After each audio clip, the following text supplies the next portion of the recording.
قد حرم الله عليهم الجنة المدمن الخمر والديوث الذي يقر في أهله الخبيث أو كما قال عليه الصلاة والسلام.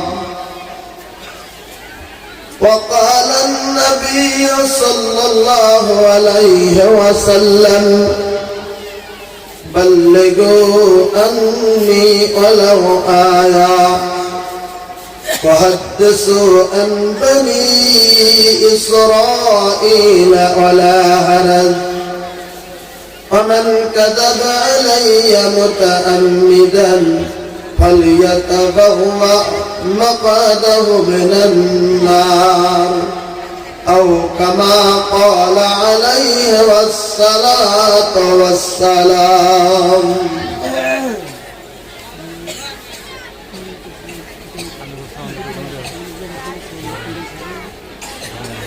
ধনরত ছিলেন নবী গারে হিরাতে,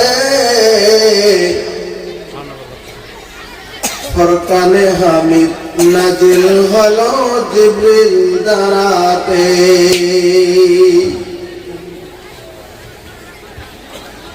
ধনরত ছিলেন নবী গারে হিরাতে, ফরকানে হামিদ নাজিল হলো জিবরিল দ্বারাতে। ডেকে বলেন রুহুল আমিন,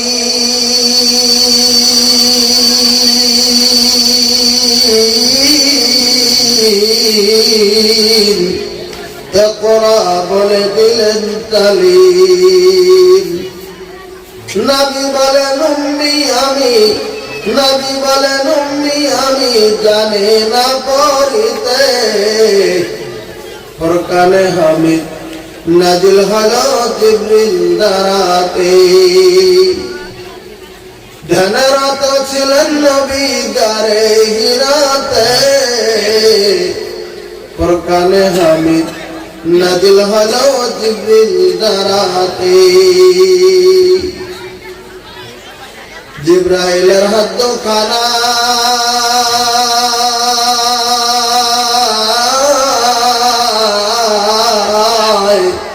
চেপে ধরেন নবীর সিনায়, ভয়েতে নবীর দুটা দে, ভয়ে নবীর দুটা দে লাগিলেন কাঁপিতে, ফরকানে হামিদ নাজিল হলো জিবরিল দ্বারাতে। ধ্যানরত ছিলেন নবী গারে হিরাতে, ফরকানে হামিদ নাজিল হলো জিবরিল দ্বারাতে। উপস্থিত আজকে এই পবিত্র দিনে আয়োজিত অনুষ্ঠানের মাননীয় সম্মানিত সভাপতি সাহেব, বিশিষ্ট উলামায়ে কেরাম, অত্র অঞ্চল থেকে আসা সম্মানিত মুরব্বিয়ানে ইজম, সম্মুখে বসে থাকা দিনের সৈনিকের মতো যুবক ভাইয়েরা, পর্দার আড়ালে থাকা দিনের দরদিনী মা ও বোনেরা, অবশ্যই আল্লাহ রাব্বুল আলামিনের প্রতি হাজারো হাজারো তারিফ ও প্রশংসা, যে মহান ও আল্লাহ রাব্বুল আলামিন মেহেরবানি করে আজকে আমাদের বিভিন্ন মায়ের সন্তানকে এই দিনই আয়োজিত অনুষ্ঠানে এই সন্ধিক্ষণে বসে থেকে দিনের আলোচনা শোনার তৌফিক দিয়েছেন। আমরা সবাই মিলে একটিবার আল্লাহ রাব্বুল আলামিনের তারিফ করি আলহামদুলিল্লাহ। আল্লাহ রাব্বুল আলামিনের তারিফের পরে আমাদের যিনি বিশ্বের নবী, সৈয়দুল মুরসালিন, রাহমাতুল লিল আলামিন, খাতামুন নবিয়্যিন, সৈয়দুনা হযরত মুহাম্মদুর রাসূলুল্লাহ সাল্লাল্লাহু আলাইহি সাল্লামের প্রতি শত সহস্র দরুদ ও সালাম দিল থেকে মোহাব্বত করে নবীর প্রতি একবার দরুদ করি সাল্লাল্লাহু আলাইহি ওয়াসাল্লাম। আমার ভাইরা, আজকের জালসাতে আসার আগেই আমি হয়তো কিছু আলোচনার কাজ পেয়েছিলাম, যেগুলি কিছু আলোচনা করতে হয়। আর আমার আজকের জালসার যিনি প্রধান, যিনি সভাপতি সাহেব, তিনি হয়তো আমার ওস্তাদ সমতুল্যই। কারণ আমার যিনি ওস্তাদ, আমার আরবি কলেজের প্রিন্সিপাল রফিক আহমেদ আনসারী সাহেব, আর ইনি এনারা দোস্ত। তো আমার প্রিন্সিপাল হচ্ছে আমার ওস্তাদ। আমি ওনার কাছে লেখাপড়া করেছি, তারপরে আমি ওখানে প্রতিষ্ঠানে জয়েন হয়েছিলাম 2002 সালে, 13তে সরকারি হলো। এনারা ছিলেন আমার ওস্তাদের সঙ্গী।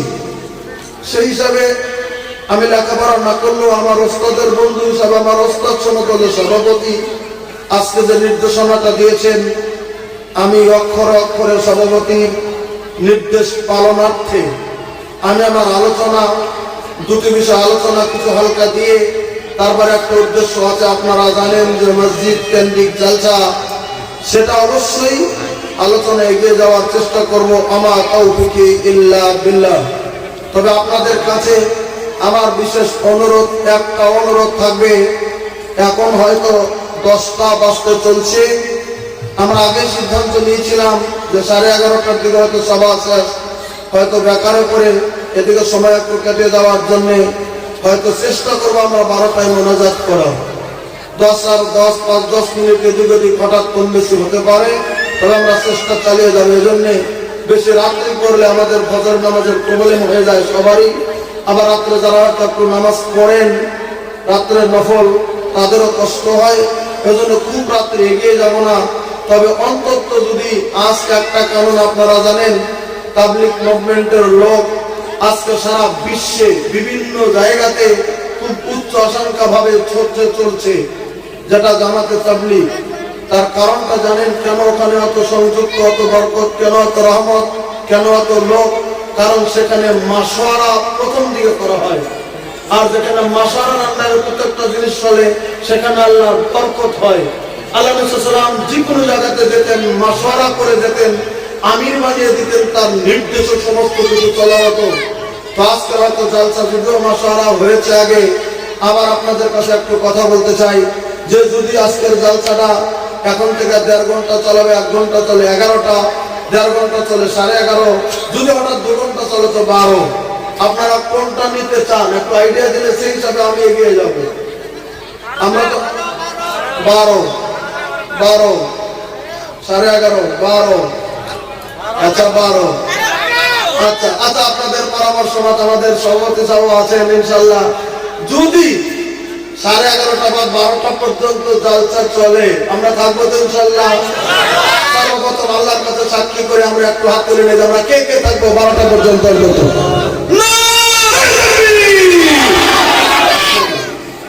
এবার সত্যি করে একটা মশলা শুনে নিন। আমরা হাত তুলেছি আল্লাহকে সাক্ষী করে, প্যান্ডেল, লাইট, মাইক সাক্ষী। আমরা যাব না।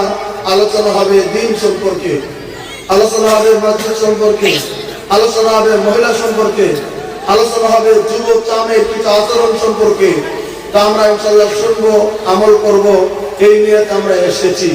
তো আমরা আল্লাহর কাছে ওয়াদা করেছি থাকবো ইনশাআল্লাহ।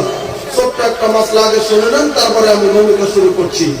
কথা হলো এই, আল্লাহ নবী সাল্লাল্লাহু আলাইহি ওয়াসাল্লাম বলেন, আপনারা জানেন কুতুবে সিত্তা ওয়া সিহাসাত্তা হাদিস আছে, বুখারী, মুসলিম, তিরমিজি, ইবনে মাজাহ, নাসাই, তারপরে আবু দাউদ। এই যে 6টা কিতাব, 6টা কিতাবেই হাদিসটি আছে। আপনারা মিশকাতেও পাবেন। আল্লাহ নবী সাল্লাল্লাহু আলাইহি ওয়াসাল্লাম বলেছেন, আয়াতুল মুনাফিকিনা সালাসুন, মুনাফিকের মূল নিদর্শন হচ্ছে 3টা। যে মানুষটার মধ্যে 3টা আলামত পাবেন, 3টা নিদর্শন পাবেন, 3টা চিহ্ন পাবেন। যে মুসলমানের ভিতরে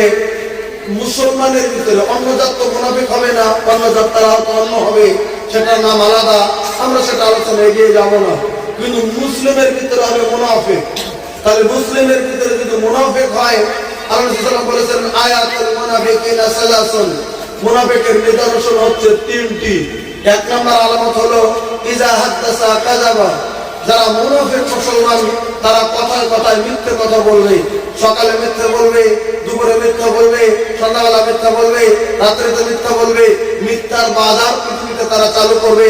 এটা মুনাফিকের নিদর্শন।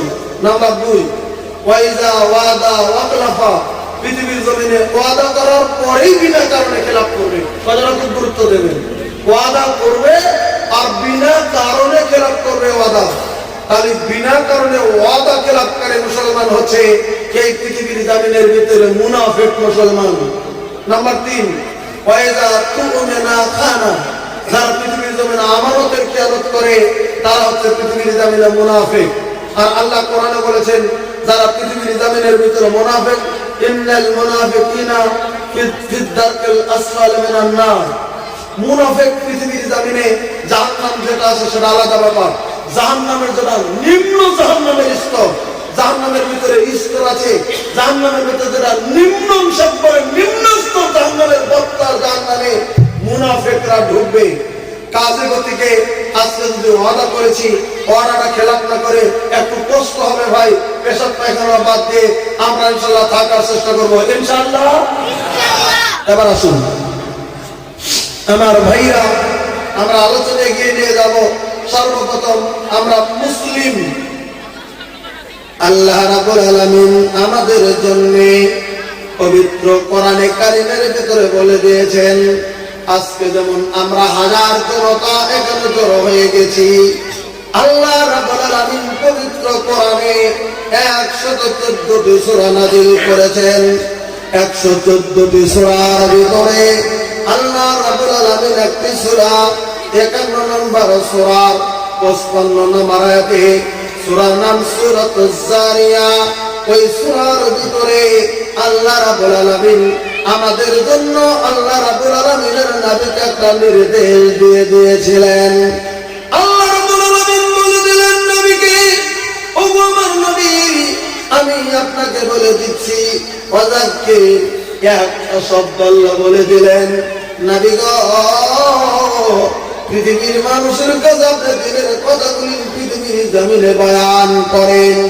ওয়াযাক্কির মানে বর্ণনা করেন, আপনি বয়ান করেন গো নবী, আপনি নসিহত করেন পৃথিবীর জমিনে, মানুষের কানে কানে দিনের হক কথাগুলি জমিনের ভিতরে বলে দেন।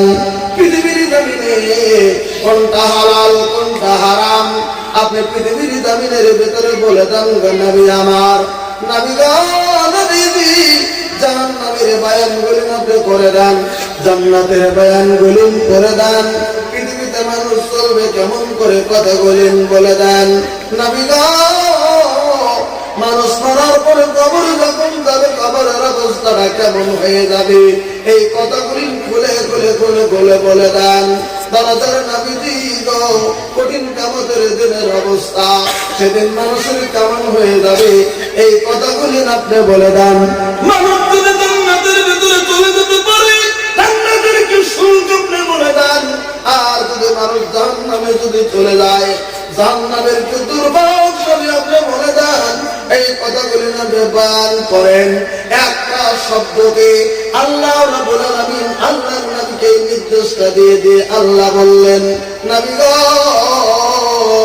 সত্যি করে যদি আপনি বয়ান করেন, আপনি যদি বর্ণনা করেন তাওহীদের কথাগুলি যদি আপনি পৃথিবীর জমিনের ভিতরে বলেন গো নবী, নবী গো ফাইনাজ যিকরা, আপনার আলোচনায় আপনার বয়ানে আপনার নসিহতে আপনার লেকচারে আপনার আলোচনার মর্মের রেজাল্টে আল্লাহ রাব্বুল আলামিন বলে দিলেন ফাইনাজ যিকরা, আপনার আলোচনায় তানফাউল মুমিনিন, পৃথিবীর জমিনে বেঈমানরা যদি কামিয়াব না হয়, ঈমানদার যারা পৃথিবীর জমিনে, নবী গো ঈমানদার মুমিন মুসলমান বলেন আপনার শরীয়তে জান্নাতের খবর শুনে আপনার কথা বয়ান শুনে একত্ববাদের কথা শুনে তারা ধরে নবী গো অবশ্যই তারা কামিয়াবি হয়ে যাবে, মানে আল্লাহ বলে দিলেন তারা জান্নাতি হবে। একবার সুবহানাল্লাহ বলে। আমার ভাইরা, নবীর বয়ানে পৃথিবীর জমিনের ভিতরে মুমিন মানুষ বলেন তারা জান্নাতি হয়ে যাবে বলে আল্লাহ রাব্বুল আলামিন পবিত্র কোরআনে স্পষ্টকরণ করে দিলেন। এবার গোটা পৃথিবীর জমিন তো নবী নাই, আমার নবী মদিনাতুল মুনাওয়ারাতে তিনি শুয়ে আছেন। আপনারা জানেন, বলেন কথা ঠিক নয়? যারা হজে চলে গেছেন, যারা উমরাতে গেছেন, ভাই গো, মসজিদে নববীর ভিতরে আল্লাহ রাব্বুল আলামিনের নবীর রওজা হয়ে গেছে, একই সঙ্গে আবু বকরের রওজা হয়ে গেছে, একই সঙ্গে হযরত ওমরের রওজা। তিনটা রওজা, তিনটা কবর মসজিদে নববীর ভিতরে বর্তমান করে গেছে। যারা জানেন তারা নবীর রওজায় সালাম দিয়েছেন। তিনটা সূরার কাছে আমি গত বছর গিয়েছিলাম, তিনটা সূরার কাছে সেখানে প্রথম সূরাটা বিশ্ব নবীর নাম লেখা আছে, দ্বিতীয়টা আবু বকরের কথা বলা আছে, তৃতীয় নম্বরে হযরত ওমরের নাম লেখা আছে। তিনজনের রওজাতে সালাম দেওয়ার জন্য হাদিসের ভিতরে নির্দেশ হয়েছে নবীর কবরের সম্মুখে যাবেন, সেখানে বলে দেবেন আসসালাতু ওয়াসসালামু ইয়া রাসূলুল্লাহ। যখন নবীর রওজাতে মদিনাতুল মুনাওয়ারাতে যদি কেউ যায়, নবীর রওজায় যদি ডাইরেক্ট তুমি সালাম দেন, সেদিন বুঝতে পারবেন কলিজাটা কত জমিনের ভিতরে ডিস্টার্ব করে যায়। নবীর রওজায় ডাইরেক্ট সালাম দিতে পারলে কত জমিনের ভিতরে অন্তর শান্তি সেদিন বুঝতে পারবেন। মদিনাতুল মুনাওয়ারাতে যদি সালাম দিলাম, সেদিন বুঝে নিতে পারবেন। দেখা সেটা আমি আলোচনার দিকে গিয়ে যাই না, আমি শুধু বলছিলাম তিনি আজকে মদিনাতুল মুনাওয়ারাতে আমাদের কোন জালসাতে এসে তিনি বয়ান তো করবেন না, তাহলে বয়ান কে করবে পৃথিবীর জামিনে? নসিহত কে করবে পৃথিবীর জামিনে? বয়ান কে করবে পৃথিবীর জামিনে? তার ফয়সালা আজ থেকে 1450 বছর আগে আল্লাহ রাব্বুল আলামিনের নবী তার জবাবটা দিয়ে গেছেন। বুখারী শরীফের ভিতরে ইমাম বুখারী রাহমাতুল্লাহ আলাইহি একটা বাব বেঁধেছেন কিতাবুল ইলমে। প্রথম দিকে বুখারী যদি দেওবন্দের ছাপা হয়, তাহলে 16 নম্বর পৃষ্ঠাতে এই হাদিস বাবের ভিতরে কথাটা নিয়ে আসা হয়েছে। আল্লাহ রাব্বুল আলামিনের নবী বললেন, আমার সাহাবীরা শুনে নাও, ইন্নাল উলামা হুম ওয়ারাসাতুল আম্বিয়া। অবশ্যই অন্য হাদিস আছে আল উলামা ওয়ারাসাতুল আম্বিয়া, তবে বুখারীতে বাবের ভিতরে এই কথাটা লিখেছেন ইন্নাল উলামা হুম ওয়ারাসাতুল আম্বিয়া। আল্লাহ রাব্বুল আলামিনের নবী বলে দিলেন, আমার সাহাবীরা শুনে নাও, অবশ্যই যারা পৃথিবীর জামিনের ভিতরে যারা হাক্কানি উলামা, অবশ্যই যারা পৃথিবীর জামিনে হাক্কানি যারা আলিম, তারা হচ্ছে আল্লাহ রাব্বুল আলামিনের নবী শুধু নয়, সমস্ত আম্বিয়া কেরামের ওয়ারিস বলে বলেন সুবহানাল্লাহ। সমস্ত আম্বিয়া কেরামের ওয়ারিস হযরত আদম আলাইহিস সালাম থেকে শুরু করে নিয়ে আমাদের আখিরি নবী পর্যন্ত যত নবী রাসূল পৃথিবীর জামিনের ভিতরে আগমন করেছেন, আমার নবী বলে দিলেন সমস্ত আলেমুল আম্বিয়া কেরামের ওয়ারিস হচ্ছে আমার উম্মতের সমস্ত হাক্কানি উলামা। জোরে বলেন সুবহানাল্লাহ। নবী নাই নবী মদিনাতুল মুনাওয়ারাতে, তবে দিনের উলামাগুলিন পৃথিবীর জামিনের ভিতরে দ্বীন সম্পর্কে পৃথিবীর জামিনের ভিতরে তালিম করে যাবে।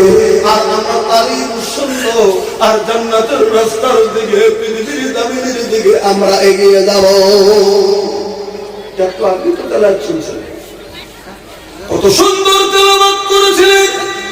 আমি মনে মনে ভাবছিলাম এরকম 5 ঘন্টা যদি সিরিয়াল তেলাওয়াত করে যায়, তাও শুনতে মনে হবে একটু জমিনের ভিতরে চমক জমিনের ভিতরে আসবে না। কারণ কোরআনের চমক, কোরআনের আওয়াজ, কোরআনের এত সুন্দর শান্তির বাণী গোটা পৃথিবীর জমিনের ভিতরে কোনোদিন হতে পারে না। ধরে বলেন সুবহানাল্লাহ। আলোচনা আমি যাইতে চাই না, আমি শুধু বলছিলাম তাহলে পৃথিবীর জমিনের ভিতরে নসিহতের জন্য যদি বসেছি, আমরা দিনের নসিহত শুনবো আর জান্নাতের দিকে আল্লাহ তাআলা আমাদেরকে এগিয়ে দিবেন। জোরে সুবহানাল্লাহ বলে। আমার ভাইরা, কাছাকাছি আমরা যে এসেছি, আজকের বৈঠকে বসেছি, আমরা যতক্ষণ থাকবো কোরআন হাদিসের আলোচনায় বসে আমাদের লাভকে লাভ হবে, আমাদের লোকসান যাবে না। কারণ আমাদের নেকি হচ্ছে একটা নেকির জন্য যে আমাদের লোক কত কান্নাকাটি করবে, সেই নেকি আজকে আমরা জামিনের ভিতরে পেয়ে যাব যদি আমরা মুমিন হিসাবে কথাগুলি পৃথিবীর জামিনে বিশ্বাস করি।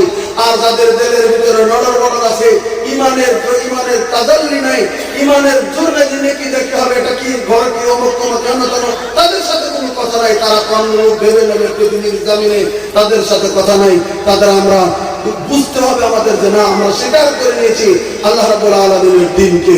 যাক, আমি এবার আমার আলোচনার দিকে এগিয়ে যেতে চাইছি।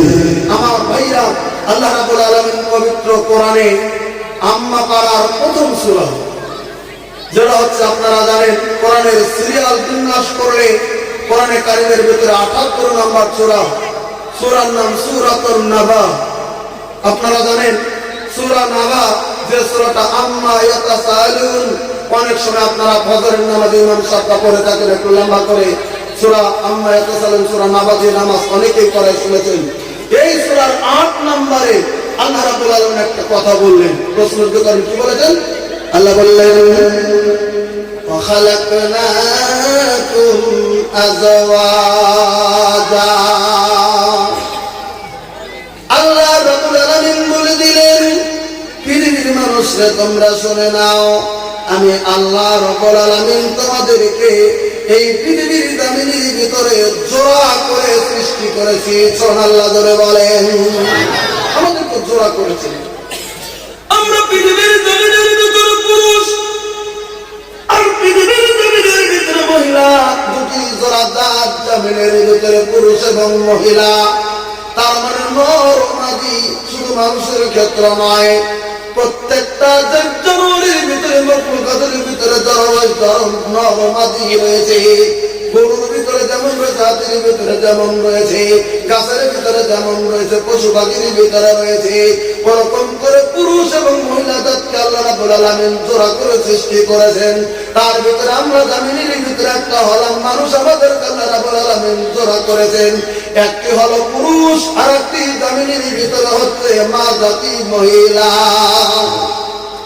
আজকের সভাপতি ইঙ্গিত দিয়েছেন আমরা পুরোটাই বিভিন্ন জায়গায় শুনতে পারি, বিভিন্ন আমরা শুনি, কিন্তু আমাদের নামগুলি নিরিত কাম আল্লাহ রাব্বুল আলামিন আলাদা করে দিয়েছেন। যেমন ভাই গো, আমরা পুরুষ ভাই যারা আছি পৃথিবীর জমিনে, ইমানের আকীদা ইমান সমস্ত কিছু এক, নামাজের ধরন কারণ এক, রোজার ধরন কারণ এক, ফরজ না, কিন্তু চলাফেরার ব্যাপারে সামান্য কিছু আল্লাহ রাব্বুল আলামিন পুরুষ এবং মহিলার ভিতরে আল্লাহ রাব্বুল আলামিন পার্থক্য করে দিয়েছেন। বলবেন কেন? আল্লাহ রাব্বুল আলামিনের নবী কিছু কথা বলে গেছেন, যেমন দুটি স্থান মানুষের জন্য রয়েছে, একটা স্থান রয়েছে জান্নাত, আর একটা স্থান রয়েছে জাহান্নাম, যেটা বলি আমরা বেহেশত এবং দোজখ। কথা ভালো করে বুঝে নেবেন। আল্লাহ রাব্বুল আলামিনের নবী বললেন, হাদিস সহিহ বুখারী শরীফে প্রথম খণ্ডে কিতাবুল ঈমানে 9 নম্বর সাফায় বুখারীতে হাদিসটা হলো, আর সিরিয়াল যদি করে দেন কিতাবুল ঈমান থেকে বুখারী হাদিস নাম্বার 29, কালকে মোবাইলে বের করে নেবেন বুখারীর 29 নম্বর হাদিসটা। আল্লাহ রাব্বুল আলামিনের নবী বললেন, সাহাবা কেরাম শুনে নাও, এমন বৈঠকের ভিতরে আল্লাহ রাব্বুল আলামিনের নবী বললেন, উরিতুন নারা আকসারু আলাইহান নিসা। হাদিসটা বুখারীর ইবারতে আল্লাহ রাব্বুল আলামিনের নবী বললেন, সাহাবীরা শুনে নাও, আমাকে মেরাজের রাত্রিতে যখন জাহান্নাম দেখানো হলো, উরিতুন নারা, আমাকে জাহান্নাম দেখানো হয়েছে, আমি যখন জাহান্নামের দিকে নজর করেছি, আমি নজর করে দেখলাম আকসারু আলাইহান নিসা, জাহান্নামের ভিতরে মহিলাদের সংখ্যা অত্যাধিক বেশি রয়েছে। মহিলাদের সংখ্যা জাহান্নামে বেশি রয়েছে। কাদের সংখ্যা বেশি? মহিলাদের। কথা নবী বলেছেন, আমার বানোয়াটি কথা নয়। আকসারু আলাইহান নিসা, মানে বেশি সংখ্যক মহিলারা জাহান্নামে, মহিলাদের সংখ্যা জাহান্নামে বেশি। নবীর সঙ্গে একটা শব্দ বলে দিলেন, কি? ইয়াকফুরনা। মহিলারা পৃথিবীর জামিনের ভিতরে না শুকরিকারী কুহুরিকারী মহিলারা জামিনের ভিতরে, এই ইয়াকফুরনার মুরাদ হচ্ছে না শুকরিকারী পৃথিবীর জামিনের ভিতরে মহিলা। প্রশ্ন যদি করেন, আমরা সকলে প্রশ্ন করেছিলেন, সাহাবা কেরাম কিলা ইয়া রাসূলুল্লাহ আয়াকফুরনা বিল্লাহ, ও আল্লাহ রাব্বুল আলামিনের নবী, মহিলারা কি আল্লাহর সাথে কুফরি করে নাকি? আল্লাহর নবী জবাব দিলেন, সাহাবীরা শুনে নাও, ওরা শুধু আল্লাহর সঙ্গেই তো কুফরি করে না। প্রথম বাক্যটা আল্লাহ রাব্বুল আলামিনের নবী বললেন, ইয়াকফুরনাল আশিরা, এই পৃথিবীর জমিনের ভিতরে মহিলারা স্বামীর নাফরমানি পৃথিবীর জমিনের ভিতরে মহিলারা করে। কার নাফরমানি করে? যারা বলেন কার? ইয়াকফুরুনাল আশিরা, মহিলারা স্বামীর নাফরমানি করে। স্বামীর নাফরমানি করে মহিলারা পৃথিবীর জমিনে। দুই নম্বর নবী বললেন ওয়ায়াকফুরুনাল ইহসান, পৃথিবীর জমিনে মহিলারা না শুকর করে ইহসানকে স্বীকার করতে চাই না। সর্বশেষে বাক্য নবী বললেন সাহাবীরা শুনে নাও, এই পৃথিবীর মহিলাদের সঙ্গে কেউ যদি স্বামী আছে, যেমন ধরে নেন সারা জীবন ভালো দিল ভালো দিল ভালো দিল ভালো দিল, কাপড় থেকে শুরু করে সব কিছু দিছে দিছে দিছে দিছে দিছে দিছে দিছে দিছে দিছে দিছে 20 বছর 30 বছর সংসার করতে সব কিছু ভালো দিয়েছে। হঠাৎ করে তার টাকা পয়সা একটু কমে গেছে, স্ত্রী বলে দিচ্ছে একটু ভালো জিনিস নিয়ে আসো, কম টাকার জন্য হয়তো আনতে পারেন, একটু কম দামে নিয়ে আসছে। ওটা যখন বিবির কাছে দিয়েছে 30 বছর পরে ওই জিনিসটা দেখে বলে দেবে স্বামীকে, সারা জীবনই ভালো তা পাইলাম না, আজকে কি তোমার কাছে আমি ভালো পাইয়া যাবো। এটা কথা ডাইরেক্ট পকেটে বলো, সারা জীবনই তোমার কাছে আমি ভালো পাইলাম না, আজকে কি পাবো। এটা কথা মহিলারা, আপনাদের অঞ্চলের মহিলারা না বললেও বিভিন্ন জায়গার মহিলারা বলে। স্বামীর কাছে বলে দিচ্ছে সারা জীবনে ভালো পাইলাম না।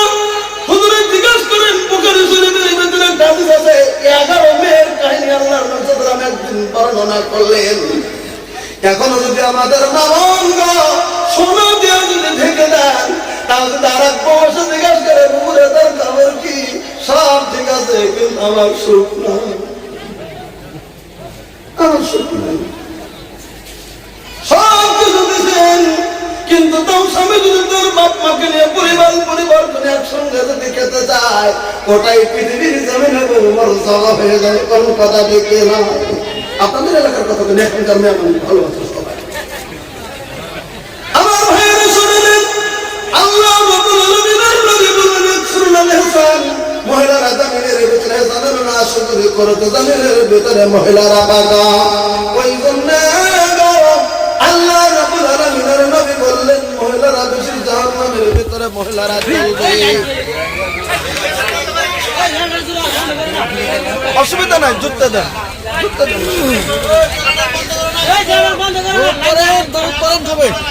এই তো হয়ে গেছে, টেনশন নাই, ইনশাল্লাহ চলে যা হোক। ইনশাল্লাহ আমি আপনাদের কাছে বলছিলাম যে আমাদের মা বোন আজকে জমিনের ভিতরে এরকম চেষ্টা বাবন জমিনের ভিতরে চলছে বলে আল্লাহ নবী সাল্লাল্লাহু আলাইহি ওয়াসাল্লাম তাদেরকে বেশি জাহান্নামের কথা বলে দিলেন। নাম্বার 2, আরেকটা হাদিস বুখারী শরীফের ভিতরে আল্লাহ রাব্বুল আলামিনের নবী বললেন, আমার সাহাবীরা শুনে নাও, সিনফানে মিন আহলিন নার। আল্লাহ রাব্বুল আলামিনের নবী বললেন সাহাবীরা তোমাদেরকে বলছি শুনে নাও, সিনফানে মিন আহলিন নার, জাহান্নামে দুটি সম্প্রদায় সম্পর্কে আমি নবী তোমাদেরকে খবর দিতে চলছি। লাম এরাহুমা, এখন আমার চোখের সম্মুখে নাই, কিন্তু পৃথিবীর জমিনের ভিতরে তারা উদ্ভাসিত হয়ে যাবে। পৃথিবীর জমিনের ভিতরে সমস্ত দল বেরিয়ে যাবে, তার ভিতরে একটা দল ছেড়ে দেন। 2 নম্বর আল্লাহ রাব্বুল আলামিনের নবী বললেন, 2 নম্বরে ওই জাহান্নামের দল সম্পর্কে নবী বললেন বলে কি আলাইহিস সালাম বললেন, হে আমার সাহাবীরা শুনে নাও, নিসাউন কাসিয়াতুন আরিয়াতুন মুমিলাতুন মাইলাতুন কা উসলিমাতুল বুকিল মাইলা। আল্লাহ রাব্বুল আলামিনের নবী বললেন এমন একটা সময় পৃথিবীর জমিনের ভিতরে চলে আসবে, আমি নবী ঘোষণা করে দিলাম, নিসাউন কাসিয়াতুন আরিয়া, এই পৃথিবীর জমিনের ভিতরে মহিলারা বেরিয়ে যাবে। আমাদের মুসলমান মহিলাও এমন বেরিয়ে যাবে, কাসিয়াতুন আরিয়া, তারা কাপড় পরিধান করে, কাপড় পরিধান করার পরেও ওই মহিলাগুলি পৃথিবীর জমিনের ভিতরে উলঙ্গ থাকবে। কথা ভালো করে বুঝে নেবেন, কাসিয়াতুন আরিয়াতুন, কাপড় পরিধান করার পরেও তারা জমিনের ভিতরে উলঙ্গ থাকবে। সাহাবা কেরাম বুঝতেছে না, হায় হায়, যারা কাপড় পরে তাদের কত উলঙ্গ বলা হয় না, যারা কাপড় পরে তাদের কত বস্ত্র পরিধানকৃত বলা হয়, যে কাপড় পরে না তাদেরকে তো নাংটা বলা হয়। অথচ নবী বললেন কাসিয়াতুন আরিয়াতুন, যারা কাপড় পরিধান অবস্থান করার পরও পৃথিবীর জমিনের ভেতরে লঙ্গ থাকবে। তার মানে নবী বুঝিয়ে দিতে চেয়েছেন এমন কাপড় পরিধান করবে পৃথিবীর জমিনে, এমন পাতলা কাপড় পরিধান করবে, এমন পাতল কাপড় পরিধান করবে, এমন সাইজে কাপড় পরিধান করবে, এমন ঢঙে কাপড় পরিধান করবে যার জন্য মহিলাদের ইজ্জত জমিনের ভিতর প্রকাশমান হয়ে থাকবে, মহিলাদের লজ্জাস্থান প্রকাশমান হয়ে থাকবে। মহিলার এমন ঢঙে কাপড় জমিনের ভিতরে পড়বে, তার লজ্জা জমিনের ভিতরে বেরিয়ে থাকবে। এখন কিন্তু শুরু হয়ে গেছে জামিনের ভেতরে আমাদের এমন এমন পদ্ম কাপড় পরিহিত নিয়ে জামিনের ভিতরে থাকতে চায় যে তাদের উলঙ্গ উলঙ্গ জামিনের ভিতর প্রকাশমান হয়ে যায়। এমন ঢঙে মাবন কাপড় পরে। আজ থেকে 30 বছর আগে আমাদের মাবন যেমন কাপড় পরিধান করেছে, আমাদের মুরব্বী দাদুনানি কাপড় পরিধান করেছে, তারা একটু গরিব হইলেও তারা কর্তা বানিয়েছিল, হাতটা ফুল করে দিয়ে নাভির নিচে ঢেকে দিয়ে তারা কর্তা পরিধান করতো। বর্তমান আমাদের মাবন ব্লাউজ ব্যবহার করেছে। আমাদের আজ থেকে 20 বছর আগে তো ব্লাউজটা মোটামুটি ভালোই ছিল। এখন কিন্তু ব্লাউজ নাই, এখন ব্লাউজ বেলাহাস হয়ে গেছে, কারণ নিচ থেকে কাটতে শুরু হয়ে গেছে, উপর থেকে গলা থেকে নিচ থেকে নামাতে শুরু হয়ে গেছে।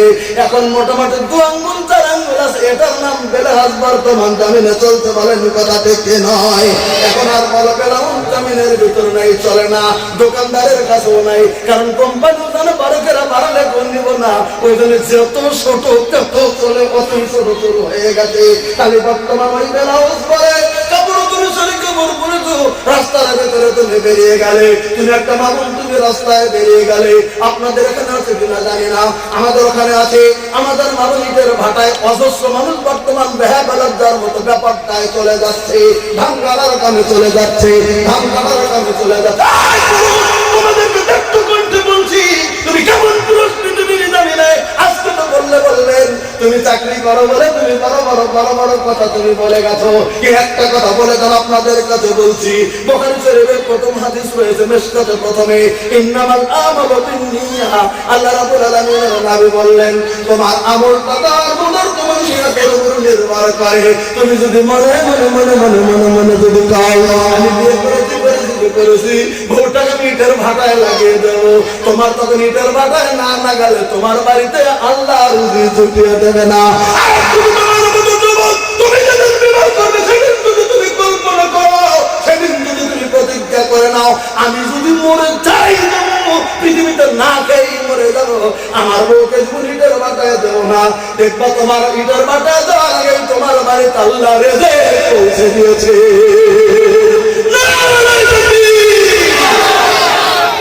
কথাটা বিশ্বাস হয় কি? একটা তো বলেন বিশ্বাস হয়? কথা যদি বিশ্বাস হয় তাও, না করেন যদি তাও বলবেন। কথাটা বলেছেন আল্লাহর নবী বলেছেন হাল তাতাওয়াক্কালুনা আলাল্লাহি হাক্কা তাওয়াক্কুলিহি লা রাযাকাকুম হাত্তা। আল্লাহ রাব্বুল আলামিন বললেন আল্লাহর প্রতি যদি পূর্ণ ভরসা করো পৃথিবীর জমিনে, পূর্ণ ভরসা করে যদি সামান্য কাজ যদি শুরু করে দাও, তোমার কাজে আল্লাহ বরকত দিয়ে তোমার বাড়িতে আল্লাহ রেজে পৌঁছে দেবে।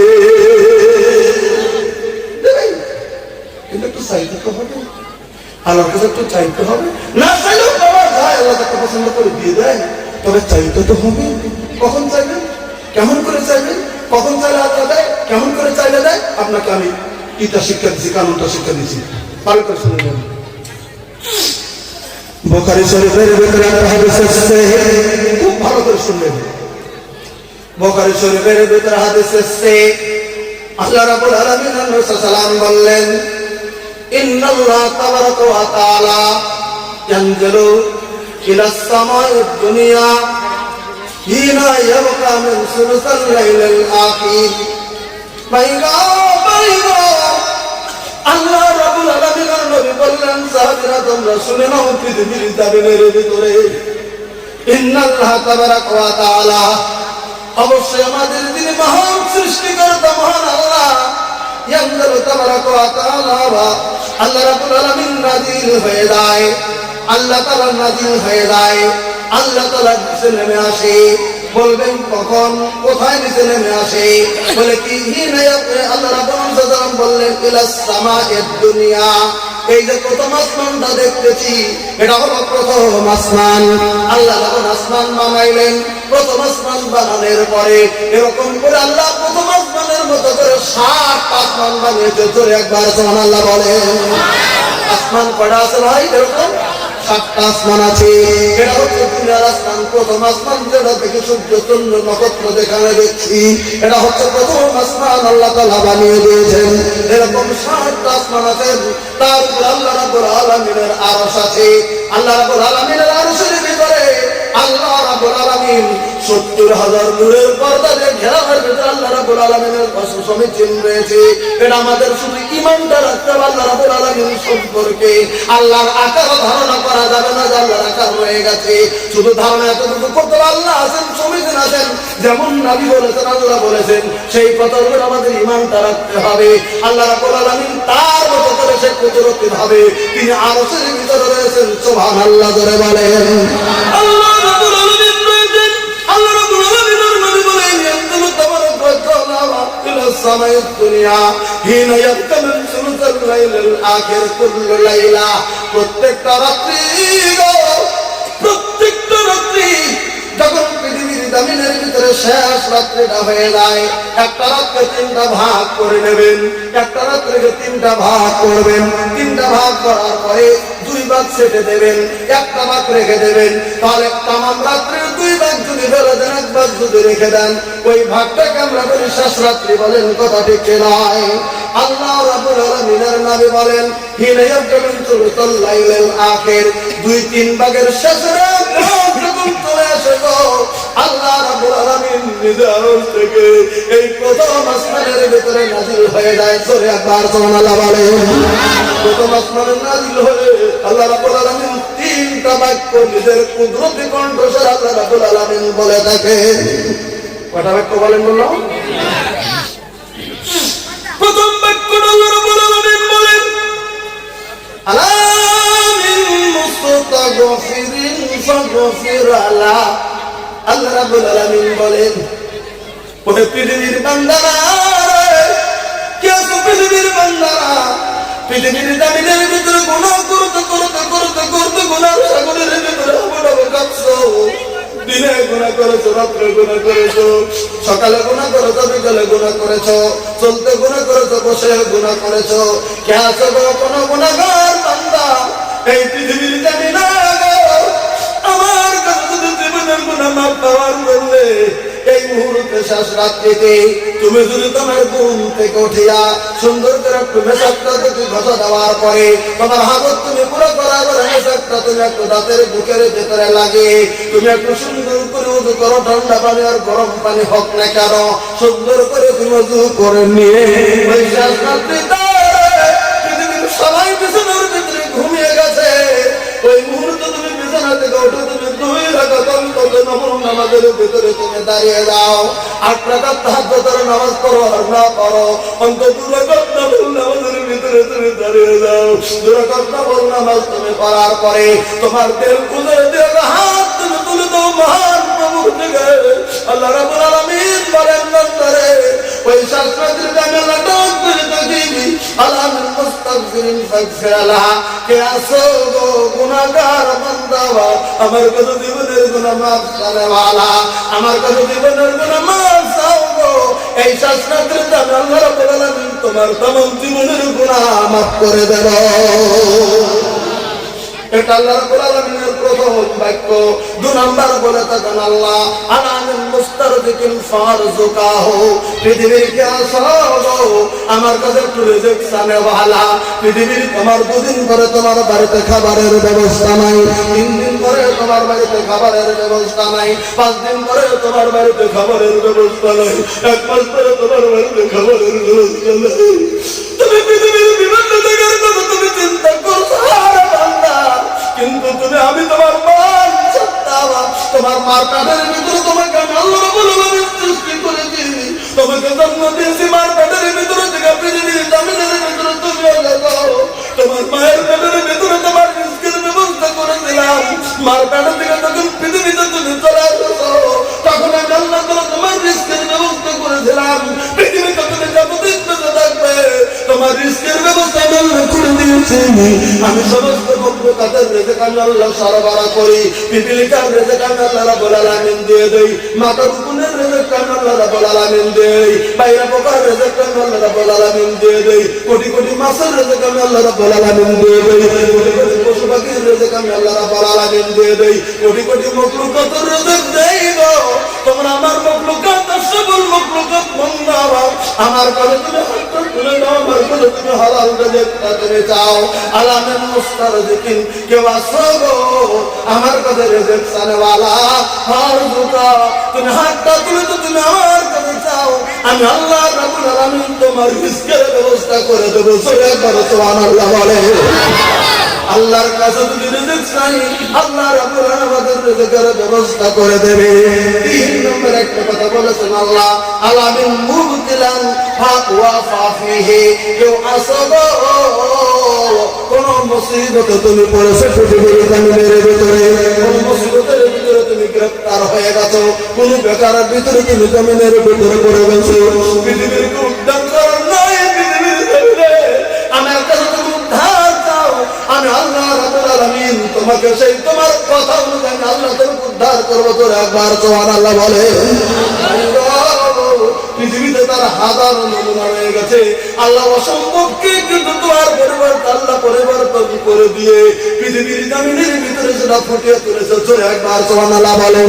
তার একটা ডাইরেক্ট প্রমাণ আপনাদেরকে দিচ্ছি ভাই গো, সেই প্রমাণটা ইমাম বুখারী রাহমাতুল্লাহ আলাইহির ব্যাপারে। ইমাম বুখারী রাহমাতুল্লাহ আলাইহি যখন ছোট্ট ছেলে তখন বসন্ত রোগের অভ্যাস ছিল, করে মানুষের বসন্ত রোগ হয়ে যেত, এমন একটা জ্বর হয়ে গেছে। ইমাম বুখারী রাহমাতুল্লাহ আলাইহি তার নাম হলো মুহাম্মদ ইবনে ইসমাঈল ইবনে মুগীরা ইবনে আল-বারদিস বাতাল জুফের বুখারী। উনি বুখারা দেশের তাকে বুখারী বলা হয়, ওনার আসল নাম মুহাম্মদ ইবনে ইসমাঈল। এই মুহাম্মদ ইবনে ইসমাঈল যখন ছোট্ট ছেলে, ছোট্ট মায়ের বাচ্চা, তখন মা আশা করেছিল মাবুদ গো আমার এই ছোট ছেলেটাকে এই যুগের আমি একজন বড় দিনের খাদিম বানিয়ে দেওয়ার চেষ্টা করতে। সুবহানাল্লাহ বলে। মায়ের বিরাট সময় সব সময় দূর করতে তুলছে, কিন্তু 2 বছরের মোহাম্মদ ইসমাঈল হঠাৎ করে জ্বর হয়ে যায় না। জ্বরটা তার এমন টাইফয়েড রোগের মতো হয়ে গেল, বসন্তর মতো হয়ে গেল, কোথাও বের না হয় তার চোখের উপর দিয়ে চলে গেল, চেহারার উপর চোখের উপর দিয়ে 2টি চোখ একদম ফুটে, 2টা চক্ষুই পৃথিবীর জমিনের মধ্যে থেকে তারা পড়ে এলা।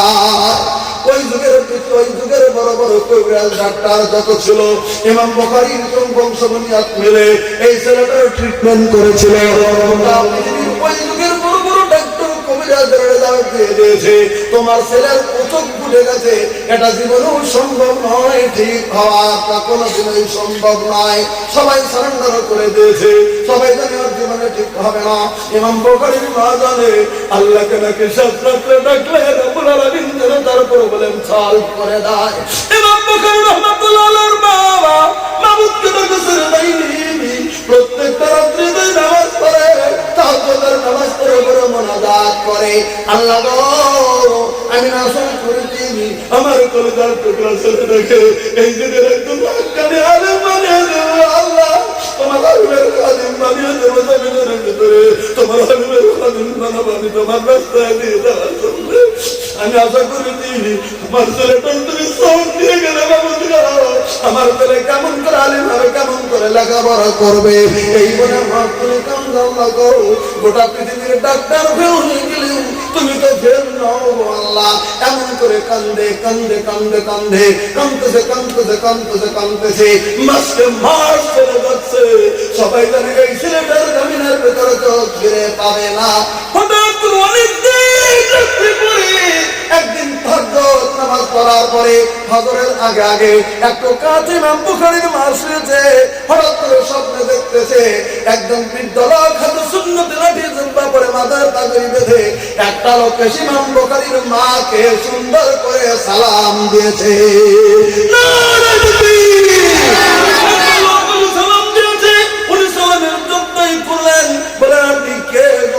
উনি বললেন আমি হচ্ছি আল্লাহ রাব্বুল আলামিনের নবী হযরত ইব্রাহিম খলিলুল্লাহ। সুবহানাল্লাহ। স্বপ্নে, ডাইরেক্ট নয়, স্বপ্নে ইব্রাহিম খলিলুল্লাহ চলে এসেছে। ইব্রাহিম খলিলুল্লাহ ওই মোহাম্মদ ইসমাইলের মা গো, একটা কথা তুমি শুনে নাও বলে কি, তুমি ডেইলি রাত্রে তুমি কাঁদছো, তোমার চোখের পানি জমিনের ভিতরে জড়িয়ে দিচ্ছ, এমন করে করে করে করে তুমি কাঁদছো তোমার ছেলের জন্য। আমি ইব্রাহিম খলিলুল্লাহ বললাম আজকে সকালবেলা তুমি দেখবে তোমার চোখের পানি রাব্বুল আলামিনের দরবারে কবুল হয়ে গেছে। আজকে আগামী সকালবেলা দেখবে তোমার ছেলের দুটো চোখ আল্লাহ ভালো করে দিয়েছে। তুমি সকালবেলা দেখবে চেতন পেয়ে গেল, হজর হয়ে গেছে, ওযু করলেন, নামাজ পড়লেন, নামাজ পড়ে একটু কোরআন তেলাওয়াত করে উঠান ঝাড়তে শুরু করেছে। হঠাৎ করে মনে হচ্ছে আমরা স্বপ্ন দেখছিলাম আমার ছেলে চোখ আল্লাহ তাআলা ভালো করে দিয়েছেন। ইব্রাহিম খলিলুল্লাহকে দেখলাম, সালাম কালাম হলো, কথা হলো, তারপরে চলে গেলেন। চলে গেলেন বিছানার দিকে, ছোট্ট ছেলের দিকে চলে গেলেন। হযরত নামাজের পরে ছেলের বিছানার দিকে যখন চলে গেলেন, বিছানার দিকে ছেলে ডাক করে আসে মার ডাকে, মাকে ডাক দিয়ে বলছেন মা, আম্মা গো, যার জন্য তুমি এত কাঁদতেছ আমি বিছানার দিকে শুনেছি তোমার কান্না। যে মহান মাহমুদের কাছে তুমি কান্দেছ, মহান মাহমুদ আমার চোখ দুটো জমিনের ভিতরে ফেরত দিয়ে দিয়েছে। মা গো, আমি সবকিছু দেখতে পারছি গো মা। ইমাম বুখারীর মা জাদাকে ইমাম বুখারী রাহমাতুল্লাহ আলাইহি দুটো চোখ আগের চোখের মতো একদম পূর্ণ দুটো চোখ বেরিয়ে পড়েছে। ইমাম বুখারীর চোখ দুটো বেরিয়ে জমিনের ভিতরে এত আল্লাহ জীবন দিলেন, এত আল্লাহ প্রেম দিলেন। এনাকে জিজ্ঞাসা করে দেখেন ইমাম বুখারী রাহমাতুল্লাহ আলাইহির জীবনীটা পড়ে যারা জনেরা পড়েছেন, আমরা হয়তো পড়েছি জানি, যারা পড়েছেন তারা জানেন আল্লাহ এত জ্ঞান দিয়েছিলেন, এত সূক্ষ্ম জ্ঞান দিয়েছিলেন। ইমাম বুখারীর জীবনে এই হাদিসগুলি যে বর্ণনা করেছেন, উনি এমন করে বর্ণনা করেছিলেন, ওনার হাদিস গোটা পৃথিবীর জমিনের ভিতরে সবথেকে সহিহ বলে পৃথিবীর জমিনে বর্তমান বুখারী শরীফ আখ্যায়িত হয়েছে। যেহেতু আমরা মাওলানা সাহেবরা হই, এখানে মহিমের টাইটেল মাদ্রাসা, জলেশ্বর টাইটেল মাদ্রাসা, গভর্নমেন্ট মাদ্রাসা, তাতে দাওরাইল টাইটেল মাদ্রাসা, বদরপুর টাইটেল মাদ্রাসা রয়েছে। ওরকম করে যত মাদ্রাসা আছে, কোন মাদ্রাসা করে না বুখারী শরীফের হিসাবে দেওবন্দের মাদ্রাসাতে কোনো হাদিসের প্রতি পাগড়ি দেওয়া হয় না।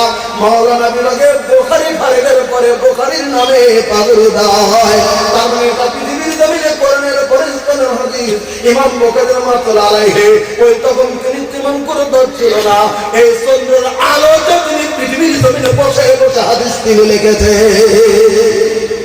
এত আল্লাহ চোখের পাওয়ার দিয়েছিলেন, চন্দ্রের আলোতেই তিনি হাদিস লিখেছেন। সুবহানাল্লাহ বলেন। মায়ের দোয়াতে পৃথিবীতে আল্লাহ কবুল করে ফুটানো চোখ দুটি পৃথিবীতে আল্লাহ ফিরে দিয়েছিলেন। কি জানেন থেকে নমুনা। আমরা যদি আল্লাহর কাছে চাই, কোন জিনিস যদি চাই, আল্লাহ আমাদেরকে দেবে কি দেবে না? আবার জোরে বলেন দেবে। আমার ভাইরা, আমি বলতেছিলাম বলে কি আল্লাহ রাব্বুল আলামিনের নবী তাই বললেন, একটা জামানা চলে আসবে পৃথিবীর জামিনের ভিতরে মহিলারা কাপড় পরিধান করার পরও তারা পৃথিবীর জামিনের ভিতরে উলঙ্গ থেকে যাবে। মানে এমন সাইজে তারা কাপড় পরিধান করবে, এমন রঙে কাপড় পরিধান করবে, তাদের ইজ্জত পৃথিবীর জামিনের ভিতরে বেরিয়ে থাকবে। বর্তমানে একটা অবস্থা জামিনের ভিতরে চলছে, আমাদের মা বোনের সঙ্গে তোর ঢং জমিনের ভিতরে নাই, ইচ্ছা অনুযায়ী জমিনের ভিতরে চলে। এখানে যদি কোনো মুসলিম ছাড়া অন্যান্য মা বোন যদি থাকেন যারা মাইকের আওয়াজ শুনছেন, আপনারা আমার মা জাতি গো, আপনাদের একটা ইজ্জত আছে, কারণ আপনাদের পেটে থেকে জামিনের ভিতরে আমরা জন্মগ্রহণ করেছি। মানুষ হিসেবে আমরা সবাই সমান, যদিও ধার্মিক ভাবে আলাদা, তবে মানুষ হিসেবে আমরা সবাই সমান। আমরা মা জাতি, আপনি আমাদের মা জাতির ভিতরে মা, আপনার ইজ্জত আছে জামিনের ভিতরে। আমরা ইজ্জত পাই করে করে যদি জমিনের ভিতরে যদি ঘুরে বেড়াই, আল্লাহ রাব্বুল আলামিন সালাম বলেছেন আল মারাতু আওরা, মহিলারা গোপনে থাকার জিনিস, মহিলারা ভিতরে থাকার জাত। এই যে যেমন মোবাইলটা ধরে নিলাম, এই মোবাইলটা যখন এমন করে শুকিয়ে দিলাম, একে আর কিছু বলা হবে আওরাত, একে বলা হবে গুপ্ত থাকার জিনিস। আল্লাহ রাব্বুল আলামিনের নবী বলেছেন আল মারাতু আওরা, মহিলারা লুকানো থাকার জিনিস, মহিলারা ভিতরে থাকার জিনিস, মহিলারা পর্দায় থাকার জিনিস, মহিলারা লুকিয়ে থাকার জিনিস। ভাই দেখা যাক, কিন্তু লুকানো বাদ দিয়ে মহিলারা যখন প্রকাশ মানে চলে আসবে, মহিলারা যখন প্রকাশ মানে হয়ে যাবে, রাস্তাঘাটে যখন দূর করে বেরিয়ে যাবে, শয়তান তখন তাকে নগ্নতার দিকে ডাকবে। আর ভিন্ন পুরুষের কাছে যখন নাকি চমৎকার রূপে জমিনে সমান হয়ে যাবে। নিজের বউ নিজের কাছে ভালো লাগে না, অন্যের কারো বউ নিজের থেকে খুব চমৎকার লাগে, এর আমাদের কথা নয়। আল্লাহ রাব্বুল আলামিন আমাকে সুন্দর করে বুঝিয়ে দিয়ে বললেন, আল-মারাতু আওরা, মহিলার গোপনে থাকার জিনিস। হাইজা খারাজা, যখন প্রকাশমান হয়ে যাবে, ইস্তাসরাবা শয়তান, শয়তান তখন ধোঁকা দিয়ে অন্যের চোখে পৃথিবীর জমিনের ভিতরে ভালো দেখিয়ে দেবে। এটা শয়তানের একটা ওয়াসওয়াসা, খুব ভালো করে বুঝে নেবেন। নিজের বউ যদি একটু মোটা থাকে, খালি শয়তান বলবে চিকন বউ ভালো। যদি চিকন থাকে আপনার স্ত্রীটা, শয়তান বলবে মোটা মেয়ে ভালো। স্ত্রী যদি একটু খাটো থাকে, শয়তান বলবে লম্বা মেয়ে ভালো। স্ত্রী যদি একটু লম্বা থাকে, খালি বলবে খাটো মেয়ে ভালো। এই যে শয়তানের প্ররোচনা সব সময় দিয়ে থাকবে। কিন্তু আমার বউ যদি, আমার মা যদি, আমার বোন যদি এত আটো করে ঢিলা পোশাক পরিধান করে, যদি আটো করে যদি একটু পর্দা করে ঢেকে যায়, যখন দেখতে পারবে না ভিতরে কেমন আছে, তখন তার প্রতি লালসা জমিনের ভিতরে জন্মেবে না। আপনারা পৃথিবীর জমিনের ভিতরে জানেন এমন একটা জিনিস আছে ভাই গো, যে জিনিসটার নাম জমিনের ভিতরে তেঁতুল, যাকে আমরা সুকা বলে বলি। এই যে তেঁতুল বলি জমিনের ভিতরে, তেঁতুল যখন খাবের ভিতরে থেকে যায়, তেঁতুল যখন এমনি ভিতরের ভিতরে থেকে যায়, তেঁতুল এমন একটা জিনিস গো, তেঁতুল যদি জমিনের ভিতরে যদি তেঁতুল আদা বা কাদা কাঁচা, তেঁতুল যদি গাছে থেকে পাড়া পরে, খাপটা টোকা দিয়ে যদি বের করে এরকম করে একটা চাদর যদি দেন, কত বড় শক্তিশালী পুরুষ আছে পৃথিবীর জমিনে, কত বড় শক্তিশালী পুরুষ আছে। উনি যদি বলে মহাবীর আমি পৃথিবী গুটিয়ে শেষ করে দেব, কিন্তু তেঁতুল যদি দেখে জিরার পানি রাখার মতো বুদ্ধি নাই, ওখানে তেঁতুল তখন হেরে যাবে জমিনের ভিতরে। তেঁতুলের কাছে মহাপুরুষ গুলি হেরে যায়, তেঁতুলের কাছে বড় বড় শক্তিশালী পুরুষ জীবন দেখতে পারি। আমি বলতেছি তাই কত মানুষের জীবন পানি অবস্থা হয়ে গেছে, আর দেখলে তো সেটা আলাদা কথা হয়ে গেছে। ওরকম যুবতী মহিলা, ওরকম বিদ্যা বাদ দিয়ে 15 বছর থেকে শুরু করে নিয়ে বর্তমান 10 বছর থেকে শুরু করে নিয়ে 50-55 বছরের মেয়েরা সবাই তেঁতুলের ভিতরে গণ্য হয়ে গেছে। ওই তেঁতুল যদি খোলামেলা যদি বের করে দেন, কত মানুষ যে মুখ চটকাবে তার কোনো সীমা জমিনের ভিতরে নাই। কথাটা খারাপ পেলেন একটু, তাই না? কিন্তু না, কথাটা বলে দিচ্ছি, এটা আমার বলার কোনো কথা নাই। আল্লাহ রাব্বুল আলামিনের নবী বলেছেন, আল-মারাতু আওরা, মহিলারা গোপনে থাকার জিনিস। হাইজা খারাজাত, যখন প্রকাশমান হয়ে যাবে, ইস্তাসরাবা শয়তান, শয়তান তখন ধোঁকা দিয়ে মহিলাটাকে জমিনের ভিতরে প্রকাশমান অন্যের চোখে ভালো দেখিয়ে দেবে। না না না না না, আমার মামুন জমিনের ভিতরে আপনাদের অনুরোধ করছি, নিজের ইজ্জত নিজে জমিনের ভিতরে বাঁচিয়ে চলুন, নিজের সম্মান নিজে জমিনের ভিতরে বাঁচিয়ে চলুন, নিজের জমিনের ভিতরে বাঁচিয়ে চলুন। অন্য পুরুষকে জমিনের ভিতরে দেখিয়ে দিন বাবা, একটাই দেখানোর মতো মালিক আপনার, আপনার সমস্ত শরীরের অংশ, সেটা হচ্ছে পৃথিবীর জমিনের ভিতরে আপনার স্বামী। আপনার স্বামীকে যশোপতি করতে পারেন, আপনি আদৌলঙ্গ হয়ে যদি স্বামীর কাছে চলে যান, স্বামী যদি খুশি হয়ে যায়, আপনার অর্ধলঙ্গটে আপনার নেকির কারণ হয়ে যাবে। কারণ কি? সেটা আপনার স্বামী, আপনার স্বামীকে খুশি করবেন। আল্লাহ রাব্বুল আলামিন বলেছেন, একবার আল্লাহর নবীকে একবার জিজ্ঞাসা করলেন সাহাবা কেরাম, ও আল্লাহ রাব্বুল আলামিনের নবী, আইয়ুন নিসাই খায়রুন ইয়া রাসূলুল্লাহ, ও আল্লাহ রাব্বুল আলামিনের নবী, কোন মহিলা পৃথিবীর জমিনের ভিতরে সবথেকে উৎকৃষ্ট মহিলা? আল্লাহর নবী আমাদের কাছে একটু জানিয়ে দেন, কোন ধরনের মহিলা সবথেকে পৃথিবীর জমিনের ভিতরে ভালো, কোন মহিলা উৎকৃষ্ট মহিলা, কোন মেয়েটা সবথেকে ভালো মহিলা? আল্লাহ রাব্বুল আলামিনের নবী সেদিন উত্তরটা দিয়েছিলেন, আল্লাযী তাসুররু ইযা নাযারা, গোটা পৃথিবীর জমিনের ভিতরে ওই মহিলাটা সবথেকে ভালো, যে মহিলাটা দেখার সঙ্গে সঙ্গে স্বামী ওই স্ত্রীর প্রতি পৃথিবীর জমিনের ভিতরে খুশি হয়ে যায়। একবার জোরে সুবহানাল্লাহ বলুন। আল্লাযী তাসুররু ইযা নাযারা, যখন বাহির থেকে স্বামী আসবে, বাজার থেকে আসছে, একদম স্কুল থেকে আসছে, 2 দিন পর আসছে, 1 দিন পর আসছে, বিকাল বেলা চলে আসছে, স্ত্রী এমন ঢঙে থেকে যাবে, এমন ব্যবহার করবে, এমন সাইজে থেকে যাবে, স্ত্রীর ব্যবহারে স্বামী পৃথিবীর জমিনের ভিতরে খুশি হয়ে যায়। ওই মেয়েটা পৃথিবীর জমিনের ভিতরে সব থেকে ভালো। বলেন সুবহানাল্লাহ। বাংলা কবি একটা কথা বলেছেন কবিতার আকৃতিতে, জিজ্ঞাসা করিলেন সাহাবারা নবী মুস্তাফায়, জিজ্ঞাসা করিলেন সাহাবারা নবী মুস্তাফায়, কোন নারী সর্বশ্রেষ্ঠ এভাব ধারায়? জিজ্ঞাসা করিলেন সাহাবারা নবী মুস্তাফায়, কোন নারী সর্বশ্রেষ্ঠ এবাদতধারায় কহিলেন মহানবী সাহাবার তরে কহিলেন মহানবী সাহাবার তরে সেই নারী সর্বশ্রেষ্ঠ দুনিয়ার মাঝারে যখন স্বামীজি তাহার দিকে তাকাইবে যখন স্বামীজি তাহার দিকে তাকাইবে সঙ্গে সঙ্গে স্বামীকে সে হাসাইয়া দেবে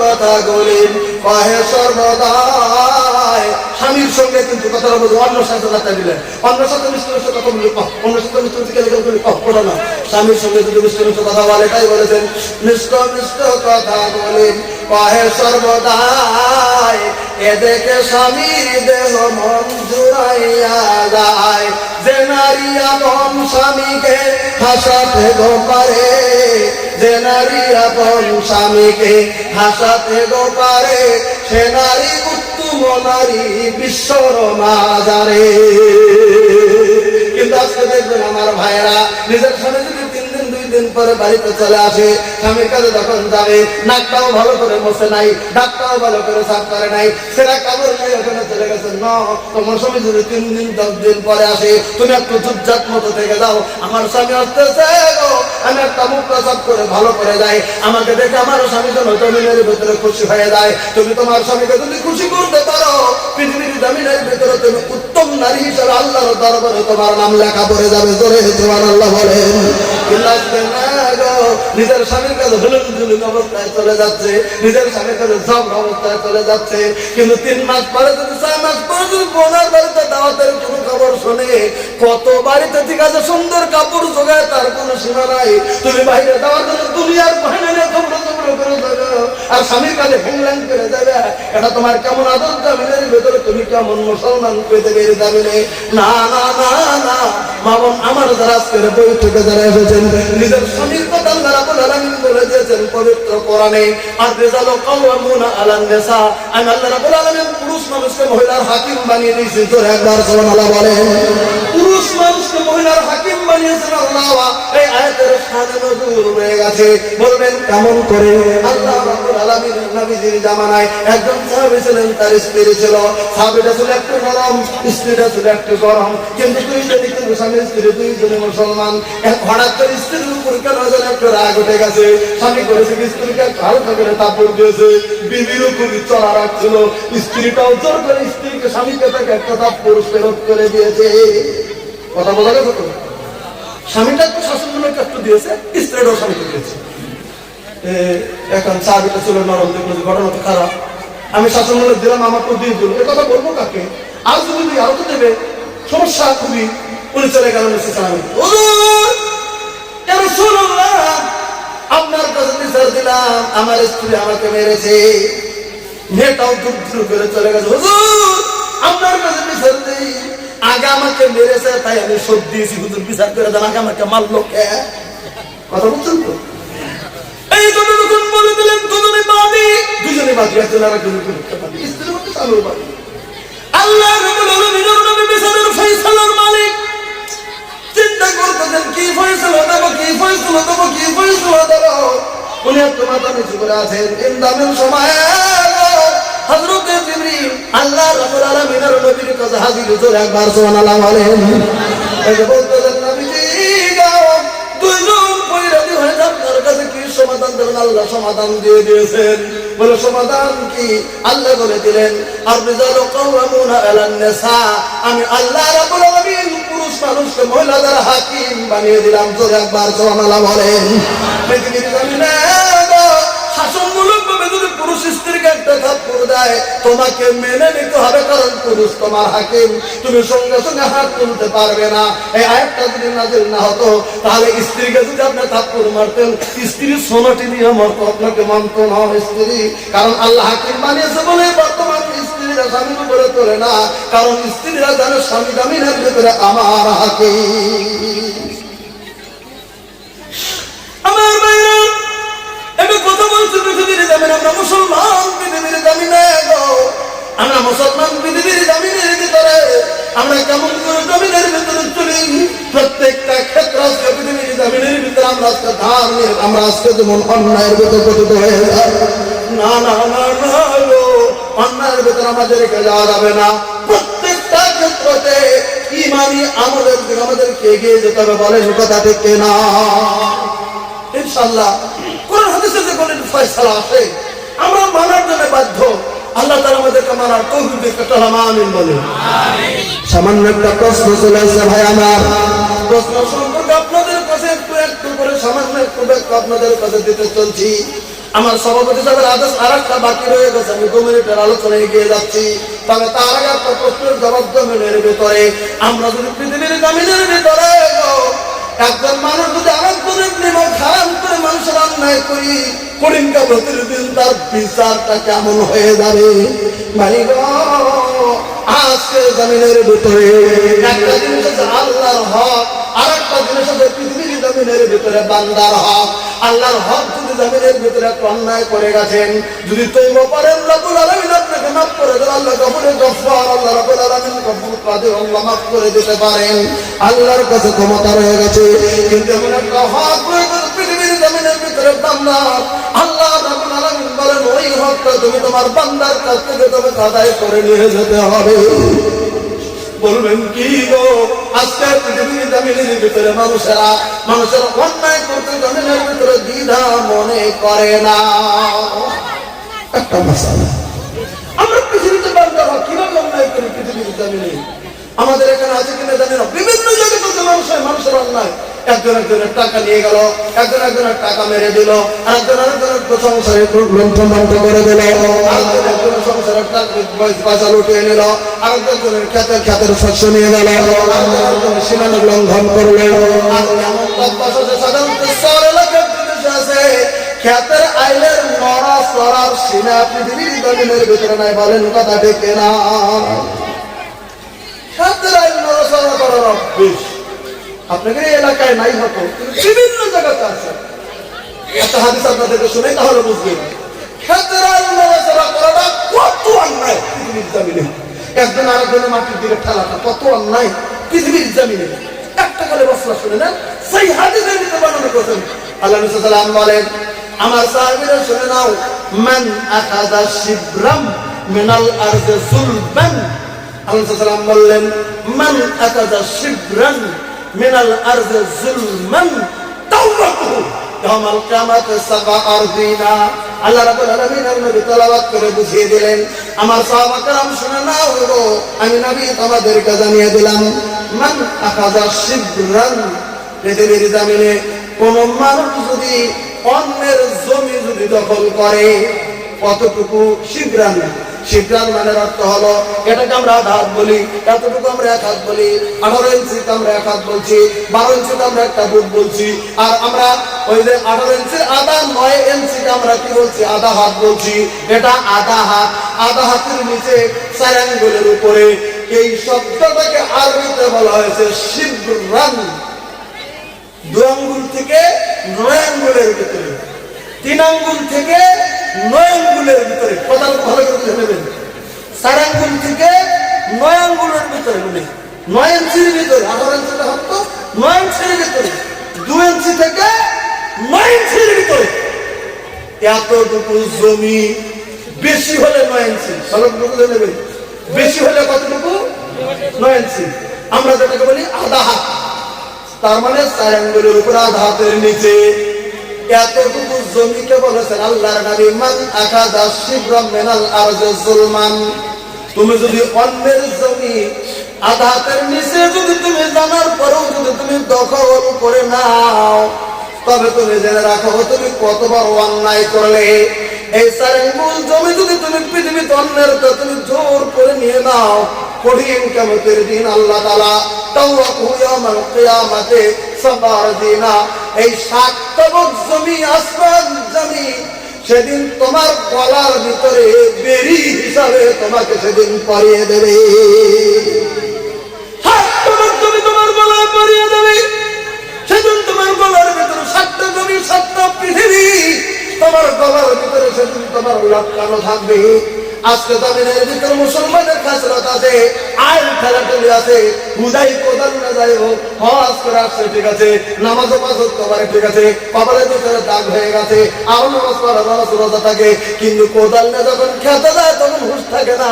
খেতের আইল কোবায়া নামা নিয়ে যায়, এক বুঝে দান দেশে তুমি কার জন্য তুমি করো, তুমি কার কোনো জমিনের ভিতরে এক বুঝে দানের তুমি করো, তুমি কি জানো না আল্লাহ রাব্বুল আলামিনের নবী বলেছেন, হে আমার সাহাবা کرام শুনে নাও বলে কি ইয়াকুলুল আব্দু মালি মালি মালি। দেখেন আল্লাহর নবী আজ থেকে 1400 বছর আগে বললেন ইয়াকুলুল আব্দু মালি মালি মালি। পৃথিবীর মানুষ বলে এটা আমার মাল, পৃথিবীর মানুষ বলে এটা আমার মাল, পৃথিবীর মানুষ বলে এটা আমার মাল, পুকুরটা কার বলে আমার, গরুগুলা কার বলে আমার, বিল্ডিংটা কার বলে আমার, এই ভিটা কার আমার, এই বাড়িটা কার আমার, এই 10টা বাচ্চা কার আমার, এই খেতগুলো কার আমার, এই পাহাড়টা কার আমার, এই কয়লার খনি কার আমার, এই 10টা ট্রাক গাড়ি কার আমার, এই এরোপ্লেনটা কার আমার, এই ট্রেনটা কার আমার, এই সোনারটা কার আমার, এত বড় দোকান কার বলে আমার।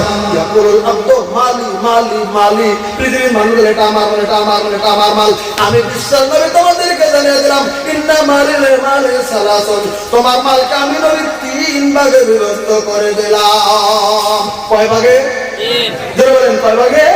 3 ভাগে বিভক্ত করে দিলাম। আমি বললেন মা আকালাফা আফনা, তুমি যেটা খেয়েছো পৃথিবীর জমিনে, খাওয়ার দ্বারা তো তোমার পৃথিবীর জমিনের ভিতরে তোমার সেটা শেষ হয়ে গেছে, তবে তোমার শরীরের ভিতরে সেটা ঢুকছে। মা আকালাফা আফনা, তুমি যেটা খেয়েছো খাওয়ার দ্বারা তোমার শেষ হয়ে গেছে, আমার নামে সাবে আওলা, খাওয়ার দ্বারা শেষ হয়েছে মানে খুব ভালো করে কথাটা বুঝে নেন। আজকে যেমন ধরে নেন আপনার বাড়িতে বিরাট কিছু জোগাড় করলেন, কি জোগাড় করেছেন? একদম সেকন চালের ভোগ চালে আপনি পোলা ভাত জোগাড় করেছেন, আরো ওখানে জোগাড় করেছেন, আরো পিঠা জোগাড় করেছেন, দুধের পিঠা জোগাড় করেছেন, দামি দামি আইটেম করেছেন, একদম ক্ষীর বানিয়েছেন, একবারে বড় বড় দামি দামি দামি দামি জিনিসের ক্ষীর বানিয়েছেন, পোলা বানিয়েছেন, আরো কত জিনিস বানিয়েছেন, একদম দামি দামি মাংস টুকরা বানিয়েছেন, আরো কত বানিয়েছেন, 50টা আইটেম বানিয়েছেন। 50টা আইটেম রাইতে খাইলেন, শরীরের ভিতরে লোককে খিলাইলেন, পেটের ভিতরে চলে গেল, আর কোনো দায়িত্ব করে কিছুই নাই, ভাত জোগাড় করতে পারেনি, অল্প চাল ছিল তো ওই চাল দিয়ে ভাত রান্না করে সবাই মিলে পান্তা ভাত করে খেয়ে যাবে, খিচুড়ি রান্না করে একটা গাছের নাই কেটে দিয়ে নাই খিচুড়ি রান্না কোনো মতো রাত্রিটা খেয়েছে, কোনো মতো পেটটা ভরেছে। সকালবেলা ইনু লেট্রিনে যাবে, আর ইনু লেট্রিনে যাবে যিনি পোলাও তোমার 50টা আইটেম খাইছে, বড় পায়খানা বের পেটে থেকে পায়খানা বেরিয়ে যাবে, আর যে খিচুড়ি খাইছে বড় পায়খানা বের হয়ে যাবে। এবার বলেন তো কার পায়খানার কেজির দাম কত? যে পোলাও কোরমা খাইছে আর পায়খানার দাম 1000 টাকা কেজি নাকি, আর যে পান্তা ভাত খাইছে আর পায়খানা 1 টাকা কেজি নাকি? তোমার পেটের ভিতরে সব এক দরজায় চলে গেছে।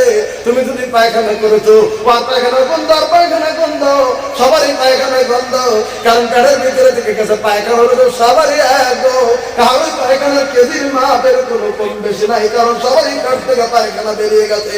তাহলে তুমি 50 আইটেম খাইছো, তোমার পেটের ভিতরে যা বের হয়েছে পায়খানার রাস্তায়, যিনি কোনো মধ্যে 5 টাকার খিচুড়ি খেয়েছে আর পেটটা একেবারে এসে ওজন আল্লাহ বলে না খারাপ না, তুমি যেটা খেয়েছো সেটা তোমার শেষ, তোমার পেটটা বেরিয়ে গেছে, কোনো কম বেশি পৃথিবীর জমিনের ভিতরে নাই, ভালের ভিতরটা দেখে নাই। আমার লাভে সাবে আবলা, তুমি যারা পরিধান করো সেটাও তোমার পরিধানের দ্বারা পৃথিবীতে শেষ হয়ে গেছে।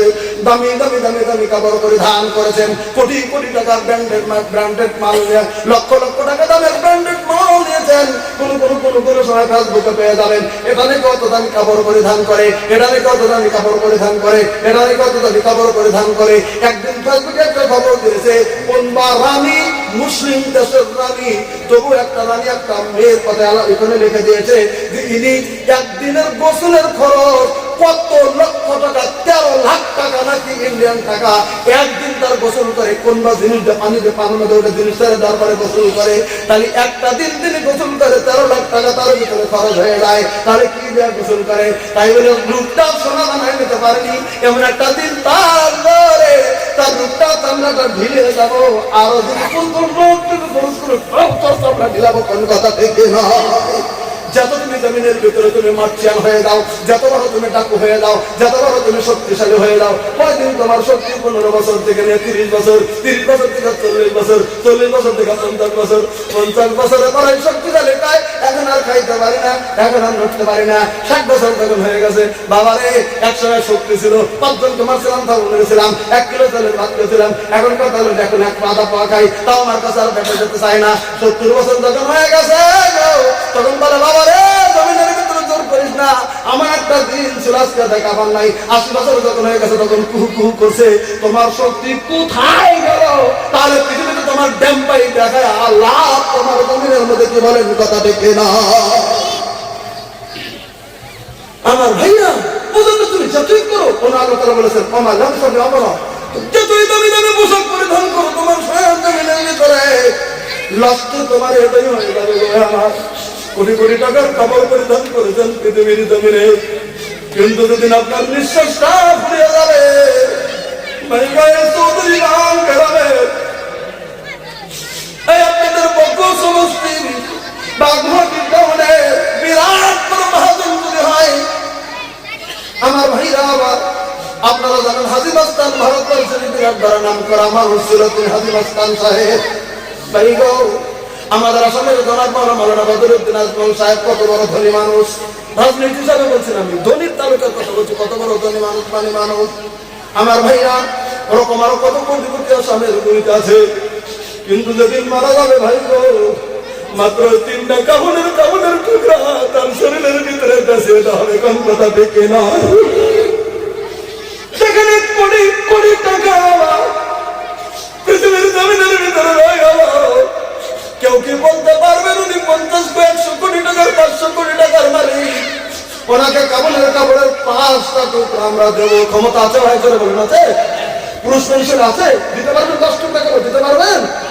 না না, ওই 3টা কাপড়ের টুকরাই দিয়ে দিতে হবে।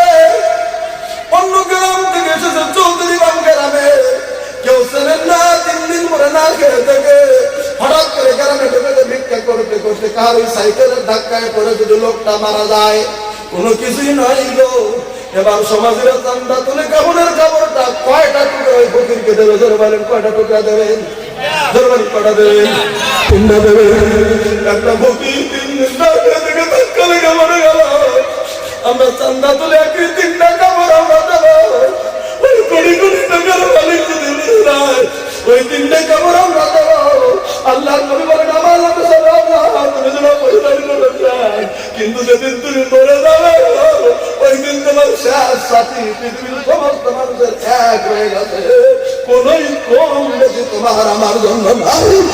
যত বড় পরিবার পৃথিবীর জমিনে যেদিন তুমি মরে যাও, কবরের ভিতরে যেদিন হবে একটাই দোয়া, বিসমিল্লাহ ওয়ালা মিল্লাতে রাসূলুল্লাহ। একটা ফকিরের জন্য দোয়াটাই রয়েছে। আর যদি কোটি কোটি হয় একটাই দোয়া, বিসমিল্লাহ ওয়ালা মিল্লাতে রাসূলুল্লাহ বলে তোমাকে কবরের ভিতরে নামিয়ে দেওয়া হবে।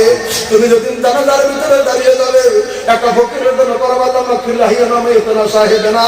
আর কোটি কোটি টাকার মালিক যদি হয় ওই জানাজার দোয়া তামাকুল্লাহি নামাইতানা শাহিদানা। একটা শব্দ ধনির জন্য বাড়িয়ে বানানো হবে, বলা হবে না। আরেকটা শব্দ গরিবের জন্য কম বলা হবে না। তাহলে পৃথিবীতে কার জন্য জমি দখল করেছে?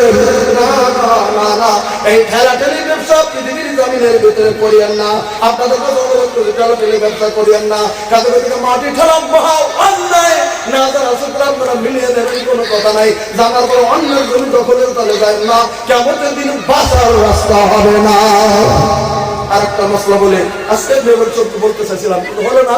তো একটা মশলা খালি বলছি আপনাদের কাছে বলে আমি আওয়াজের একটু লাইনে চলে স্তব্ধ করে গুরুত্ব দেবে। আমার সভাপতি সাহেব, মাননীয় সভাপতি সাহেব আমাকে বলেছিলেন আজকের যুবক চাঁদের ভিতরে কোন লাইনে চলছে। আমি একটা হাদিস আপনাদের কাছে আমি খুতবায় মাসুমায় তেলাওয়াত করেছিলাম।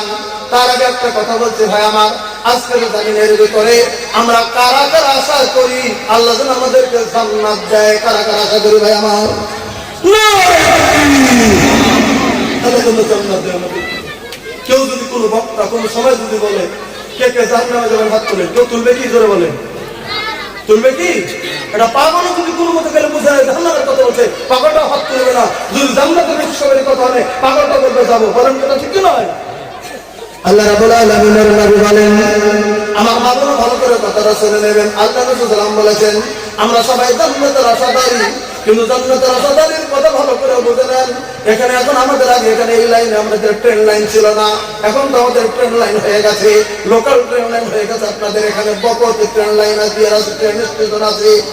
আপনারা অনেক সময় লোকাল ট্রেনে চড়ে আমরা ইয়েতে গেছেন না, গুয়াহাটি যাচ্ছেন না, গেছেন নাহলে গুয়াহাটি থেকে চলেছেন, আপনারা দিল্লি গেছেন, বোম্বাই গেছেন, অনেকেই গেছেন, এদিকে ত্রিপুরার দিকে শিলচরের দিকে ট্রেনে চলে গেছেন, গুয়াহাটি থেকে চলেছেন, চেপেছেন। একটা কথা ভালো করে বুঝে নেন আমার ভাইরা, ট্রেন লাইনের ভিতরে ট্রেন দাঁড়িয়ে থাকে।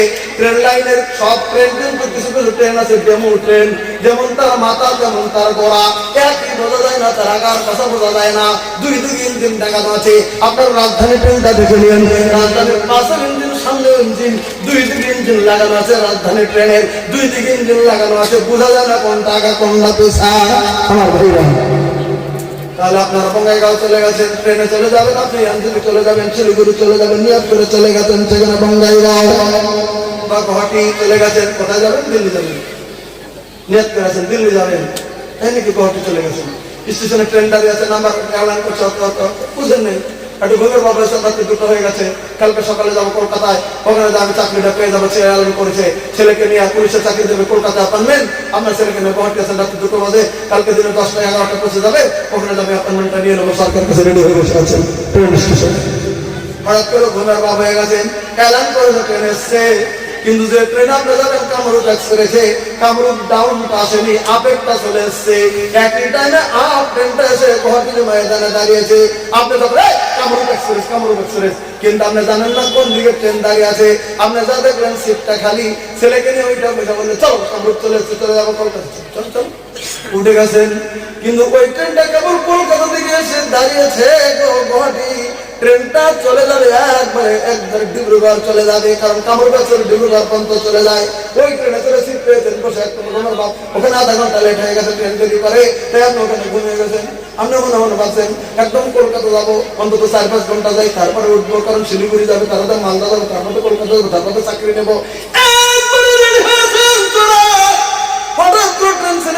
জানেন না কোন দিকে ঘুমিয়ে গেছে, ট্রেন থেকে চাপবেন, এদিকে ট্রেন থেকে হচ্ছেন যাবেন বাঙালি রাজ্যতে, কিন্তু যা দেখেন ট্রেনটা বাঙালি রাজ্যতে যায় নাই, একবারে ডিব্রুগড় চলে গেছে। এবার বলেন আপনার চাকরিটা কি আপনি পাবেন কি জমিনের ভিতরে কি পাবেন? পাবেন পাবেন চলছেন কলকাতার ট্রেনে, আশা করে চলে আসেন ডিব্রুগড়ের ট্রেনে। আমার ভাইরা, ডিব্রুগড়ের ট্রেনটা ডিব্রুগড়ে নিয়ে যাবে নাকি কলকাতা নিয়ে যাবে না, বা ডিব্রুগড়ে আপনার ছেলেকে অ্যাডমিশন দেবেন, আপনি কলকাতার ট্রেনে চলে বসে আছেন, যে ট্রেনে চলবেন সেই ট্রেন নিয়ে যাবে। উল্টো ট্রেনে করে আশা যদি করেন কলকাতা পাবো, জীবনেও পাবেন না। ডিব্রুগড়ের ট্রেনে চলে কলকাতা পাবেন না, কলকাতার ট্রেনে চলে ডিব্রুগড় পাবেন না, উল্টো ট্রেনে চলে বসে আছেন। এবার আমার মুরব্বীরা জান্নাতের আশা করে হাত উত্তোলন করেছেন, আপনার জান্নাতের ট্রেনে চড়তে হবে, জান্নাতের ট্রেনে চড়ে জান্নাতের আশা করে লাভ হবে না। আল্লাহ রাব্বুল আলামিন সাল্লাল্লাহু বলেছেন, সালাসাতুন কাদ হারামাল আলাইহিমুল জান্নাহ, 3 কিসিমের মানুষের জন্য আল্লাহ জান্নাতটাকে হারাম করেছেন। জোরে বলেন কয় কিসিম? জোরে বলেন কয় কিসিম? এই হাদিসে 3 কিসিমের কথা বলেছেন আল্লাহর নবী, সালাসাতুন কাদ হারামাল আলাইহিমুল জান্নাহ, 3 কিসিমের মানুষের জন্য আল্লাহ জান্নাতটাকে হারাম করেছেন। এক নম্বর আল্লাহ রাব্বুল আলামিন সাল্লাল্লাহু বললেন, আল মুমিনুল খামার, 3 কিসিমের ভিতরে প্রথম কিসিম হচ্ছে যারা জমিনের ভিতরে মাদক দ্রব্য সেবন করে, যারা জমিনের ভিতরে মদ্যপান করে, যারা জমিনের ভিতরে মদ খায়, যারা জমিনের ভিতরে ভাং খায়, জমিনের ভিতরে গাঁজা খায়, মাদক দ্রব্য সেবন যারা করে, আল্লাহ তাআলার নবী বলে দিয়েছেন তাদের জন্য যদি তারা তওবা করে যদি নতুন করে খালে জানতে পারে পৃথিবী থেকে বিদায় না নেয়, তাদের জন্য আল্লাহ জান্নাতটাকে হারাম করে দিয়েছে। আজকে দেখবেন আমাদের মুসলমান গ্রামে মদের বোতল ঢুকে গেছে, বলেন কথা ঠিক নাই? অনেক জায়গাতে মদ ঢুকে গেছে, বাইরে কাজ করতে যান, নাঙ্গল পিপরা, গুয়াহাটি কাজ করে, মেঘালয় কাজ করে, শিলং কাজ করে, দিল্লিতে কাজ করে, ভাব কাজ করে, যুবককে মনে করে ভাব দেওয়া থাকে, একটু মদ তো একটু খেয়ে দেবো, কত মানে আনন্দ রয়েছে। তুমি জমিনের ভিতরে কি জানো তুমি মদ পান করেছো? তুমি মুসলমান থেকে তুমি কত নাম্বারে পৃথিবীর জমিনের ভিতরে তুমি চলে গেছো, তুমি মদ্যপান করেছো? না না না না, তুমি যদি মুসলমান হও আর যদি তুমি মাদার হয়ে দাও, তোমার নামটা মুসলমানের খাতায় থাকবে কিনা তুমি কি জানো? মুসলমান পৃথিবীর জমিনে কোনোদিন মদের ভিতরে হাত দিতে পারে না। আমরা তো এই যুগে বেঁচে আছি, অন্য নবীর যুগে মদ লাগলে তোমরা কেটে ফেলতে হতো, এখন তো ধুয়া তোবা করতে হয়। আর আমার ভাইরা কেটে ফেলতে হতো, এখন তো ধুইতে হয়, তারপর তো তোবা করতে হয়। আর সেই মদ আজকে আমাদের গ্রামে বাড়িতে বাড়িতে বাড়িতে বাড়িতে ঢুকে যাওয়ার উপক্রম হয়ে গেছে। না না না, যতদিন জমিনের ভিতরে আমরা বেঁচে থাকবো মদ ভাঙ গাঁজা এই জিনিসের কাছাকাছি আমরা যাবো না। আল্লাহ জবান থেকে দূরে রেখে দিলাম, আমিন বলেন। নাম্বার এবার 2, আমাদের মধ্যে মদ যদি নাও থাকে তবে মাদক দ্রব্য প্রত্যেকটা বাড়িতে 100 বাড়ি থাকলে 100 বাড়িতেই পরোক্ষভাবে ঢুকে পড়েছে মাদক দ্রব্য। সেটা হচ্ছে কি ভাই, আপনাদের অঞ্চলে আছে কিনা জানি না, বিড়ি খাওয়া লোক কি একটা দুটো আছে আজকের বৈঠকে? নাই না? আপনার এখানে মুসলমানরা বিড়ি খান না, তাই না? ভালো করে মাসলাটা শুনে নিয়েছি, একটু দ্বিধায় শোনেন। যদিও মসজিদের জলসা, উনি না বললে আমি যাইতাম না, এদিন তাও যাই, খালি কাজটা দিয়ে দিচ্ছে। আজকে মুসলমান জমিনের ভেতরে টাকা তুমি টেকাগুনের ভেতরে তুমি পুরে দিয়েছ, ইমানি মুসলমানের তো ধরলে টাকা তুমি যত পুরে দিয়েছ, টাকাটা তুমি ডাইরেক্ট আগুনে দাওনি, তুমি বিড়ির দ্বারা তুমি কোটি কোটি টাকা জমিনের ভিতরে তুমি পুরে সারখার করে দিয়েছ। তুমি মুসলিম, তুমি জমিনের ভিতরে তুমি আগুনটা খাচ্ছ, তুমি আগুনের তৈরি খাচ্ছ, তুমি ধোঁয়াটা জমিনের ভিতরে খাচ্ছ। বলে আমাকে আমরা জিজ্ঞাসা করেন, ধোঁয়া জাহান্নামের ইন্ধন, এই ধোঁয়া পৃথিবীতে মুসলমানের মুখে ঢোকানো ঠিক নয়। পৃথিবীর জমিনের ভিতরে তাম আরব জগৎ, সৌদি আরব, কাতার, কুয়েত, মিশর, বাহরাইন, সমস্ত আরবে বিড়ি সিগারেটের ফতোয়া হারাম। শুধু ভারত, বাংলাদেশ, পাকিস্তানে মুকরুহে তাহরিমি বলা আছে। মুকরুহে তাহরিমি তাও ভারতবর্ষের মাটিতে অনেক ওলামা কেরাম হারামের ফতোয়া রয়ে গেছে। তবে বেশ সংখ্যক মুফতি কেরাম মুকরুহে তাহরিমি বলেছেন। মুকরুহে তাহরিমি কাকে বলে কথাটাকে একবার ব্যাখ্যা করে শুনেছেন। তার মানে হারামের কাছাকাছি মুকরুহটাকে বলা হয় মুকরুহে তাহরিমি। তার মানে একবারে হারামের কাছাকাছি, একটু কম বেশি হয়ে গেলে হারামের মধ্যে পড়ে যাবে। আমরা জমিনের ভিতরে মুসলমান, আমরা জমিনের ভিতরে মুসলমান দাবি করেছি, জমিনের ভিতরে নবীর উম্মত দাবি করেছি, জমিনের ভিতরে আল্লাহর বান্দা দাবি করেছি। আমাদের পকেটের ভিতরে কি থাকা দরকার, আমাদের পকেটের ভিতরে বর্তমান কি উঠেছে, কথাটা কি একটু খেয়াল করে দেখেছেন? আল্লাহ রাব্বুল আলামিনের নবী বলেন, হাদিস সহিহ বুখারীতে প্রথম খণ্ডে কিতাবাত তাহারাত হাদিস, অন্যান্য হাদিসের ভিতরেও পাবেন। আল্লাহ রাসূল সাল্লাল্লাহু আলাইহি ওয়াসাল্লাম বলেন, আস-সাওয়াকু মারদিয়াতুর রাব। হে আমার সাহাবা کرام শুনে রাখো, পকেটের ভিতরে মেসাক রেখে দেবে, কানের বিয়ের সঙ্গে মেসাক রেখে দেবে। আস-সাওয়াকু মারদিয়াতুর রাব, নামাজ পড়ার আগে, ওযু করার আগে সুন্দর করে দুটি ভাষা দিয়ে তুমি যদি নামাজ পড়ো, আর ওই নামাজ তুমি 70 গুণ নেকি তুমি জামাতের ভিতরে বেশি পেয়ে যাবে।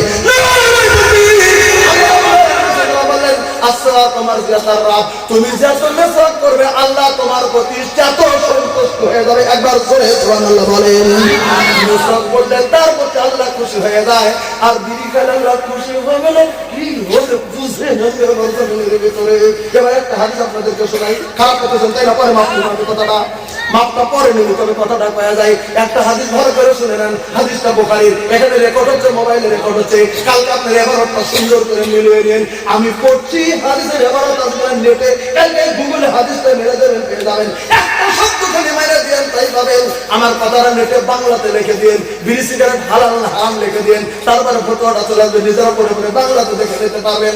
আল্লাহ রাব্বুল আলামিন রাসূলুল্লাহ বলেছেন, বলি কি পৃথিবীর জমিনের ভিতরে রাসূলুল্লাহ বললেন, হে আমার সাহাবা کرام শুনে রাখো, আমি তোমাদেরকে জানিয়ে দিলাম, বলে কি, মান আকালা সাওমান আও বাসালান ফালা ইয়াকরাবান্না মসজিদানা। হাদিসটা বুখারী শরীফের।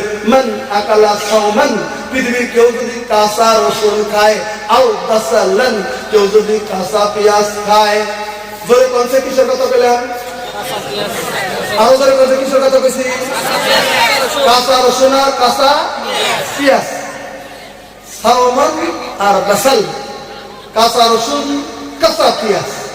আল্লাহ নবী বললেন, মান আকালা, যে ব্যক্তি খাইলো, সাওমান আও বাসালান, কাঁচা রসুন আর কাঁচা পেঁয়াজ যদি মুখে খাইলো, রাসূল সাল্লাল্লাহু আলাইহি বললেন, ফালা ইয়াকরাবান্না মসজিদানা, কত জামাত তো দূরের কথা, মসজিদে জামাত তো দূরের কথা, যতক্ষণ পর্যন্ত তোমার মুখের দুর্গন্ধ যায় নাই ফালা ইয়াকরাবান্না মসজিদেনা, তোর মতো কাঁচা রসুন কাঁচা পেঁয়াজ খাওয়ালা আমার মসজিদের নিকটবর্তী তুই হইস না। কারণ কাঁচা রসুন কাঁচা পেঁয়াজ খেলে অনেক সময় মুখে দুর্গন্ধ থেকে যায়, কাঁচা পেঁয়াজের কাঁচা রসুনের ফিরিস্তারা কষ্ট পাবে, তোর নিজের নামাজ তো হবেই না, অন্যের নামাজ নষ্ট হবে। ওই জন্য বলেছেন ফালাই ইয়াকরাবান্না মসজিদেনা, তুই মসজিদের নিকটে আসিস না। তুই কাঁচা পেঁয়াজ কাঁচা রসুন যদি খাস মসজিদের নিকটে আসিস না। কাঁচা রসুন কাঁচা পেঁয়াজ খাইলে যদি মুখের দুর্গন্ধে, নবী যদি মসজিদের নিকটে যেতে নিষেধ করেছেন, বিড়ি খাইলে কেউ মুখ গন্ধ কেন হাতের মতো বাসনা পায়? কোনটা কোনটা গন্ধ না বাসনা? সুগন্ধ না দুর্গন্ধ? জোরে কান। আপনারা যদি প্রতি ভয় করেন, যারা খুব বেশি বিড়ি খান, যদি নাতি তাকে ছোট ছোট যদি থেকে যায়, পুরাতনের 10-12টা খাওয়ার পরে রাত্রিবেলা একটা নাতিনকে দেখতাম মুখটা গন্ধ কেনা বাসনা, নাতিনরা যদি কয় যে আচারের মতো বাসনা তাহলে কড়ি কড়ি খায়েন, আর যদি কাজে দুর্গন্ধ কয় তাহলে জীবনেও মুখে দিয়েন না। কারণ আপনার নাতি কয় গন্ধ, সেটা যদি দুর্গন্ধ যদি পরিণত হয়, কাঁচা গাছ কাঁচা পোষ রসুন খাইলে যদি মসজিদের নিকটে যদি নবী নিষেধ করে দেন, বিড়ি খাইলে মসজিদ যাওয়ার অনুমতি আপনাকে কোন মুক্তি পৃথিবীর জমিনের ভিতরে দেবে? তুমি বিড়ি খাও তো তোমার মুখের দুর্গন্ধ যায়নি, তুমি মসজিদে যাবে। বিড়ির দুর্গন্ধ তো 2 দিন 3 দিন 5 দিন পর্যন্ত থেকে যায়, মুখটা ভালো করে তুমি সাফা করে দুর্গন্ধ থেকে যায়। যিনি রেগুলার খায় আর পাশে যারা খায় তারা বুঝবে না, কিন্তু যারা খায় না তারা করতে মুখটা একটু হাত মেরা দেন, কত দুর্গন্ধ তারাই বুঝবে। যারা জমিনের ভিতরে খান, আপনাদের কাছে মাপ চাই, কথাটা একটু বাড়তে বললাম বলে মাপ চাই, কারণ বিড়ি খাওয়ার সংখ্যা মানুষ বেশি আছে আজকে, আমি জানি, তবে মাপ চাই, তবে হক কথা বলে যাই। কিয়ামতের দিন যেন বলতে পারেন না যে মাওলানা সাহেব বলে নাই, তাই তো গন্ডায় গন্ডায় খাইছি। আমার ভাইয়া, কাঁচা পেঁয়াজ কাঁচা রসুন খালে তুমি মুখ দুর্গন্ধ কয় না, তুমি যদি বিড়ি খাও, যদি মুখটা তুমি সাফ করে নাও নাই, তোমার মুখে যদি দুর্গন্ধ থেকে যায়, রহমতের ফেরেশতা তাহলে কত ভালো ফেরেশতা আসবে, কথাটা ভালো করে বুঝে নেবেন আমার ভাইরা। এটা মসজিদ কেন্দ্রিক জালসা। ওই জন্য জীবনেও পাকা মুসলমান যারা, মুসলমানের কাছে থাকবে ফরজ, মুসলমানের কাছে থাকবে সুন্নত, মুসলমানের থাকবে নফল, মুসলমানের কাছে থাকবে ওই যে নফল ইবাদত বন্দেগী, মুসলমানের কাছে মুকরুহ থাকবে। কেন? মুসলমানের কেরাহিয়ত, ইসলামে যারা ঘৃণা করে, কেরাহিয়ত মানে ঘৃণা করা, ইসলামে যারা কেরাহিয়ত করে, ইসলামে যারা ঘৃণা করে, সেই জিনিসটা মুকরুহ, তা মুকরুহ তাহরিমের কাছাকাছি। কাছে করতে আমার ভাইরা, মুসলমানের কাছে কেরাহিয়তের টাকা জিনিস দরকার নাই, মুসলমানের কাছে ফরজ থাকবে, নফল থাকবে।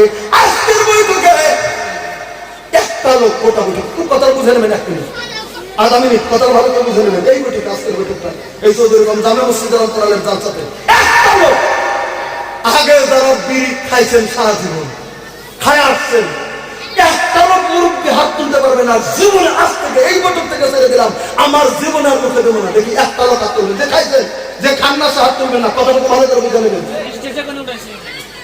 খাইছেন কেমন কবে রাখছেন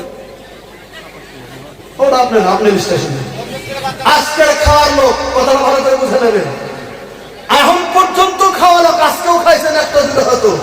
এই লোকের মধ্যে খালি একটা লোক বলবেন আমার জীবনে আর বিয়ে মুছে দেবো না। আসেন গোটা বৈঠকে একজন, আল্লাহ হাদিস মানা করে, লজ্জার কোনো কারণ নাই। দোয়া হবে এখানে, আল্লাহ যেন আপনার জান মালকে কবুল করে, হিফাজতের মালিক আল্লাহ। কোন বান্দার সাহস আছে আমি বাদ দিয়ে দেবো, এরকম লোক আছেন? খাইছেন আপনি? এতদিন খাইছেন? যা একটা জালসায় যদি একটা বিড়ি বরবাদ করে যায়, বিড়ি খাওয়াবাদ করে, এরকম 50টা জালসা হলে এলাকার 50টা লোক সাধারণীয় হয়ে যাবে, ইসলামের আলোড়নের সৃষ্টি হবে।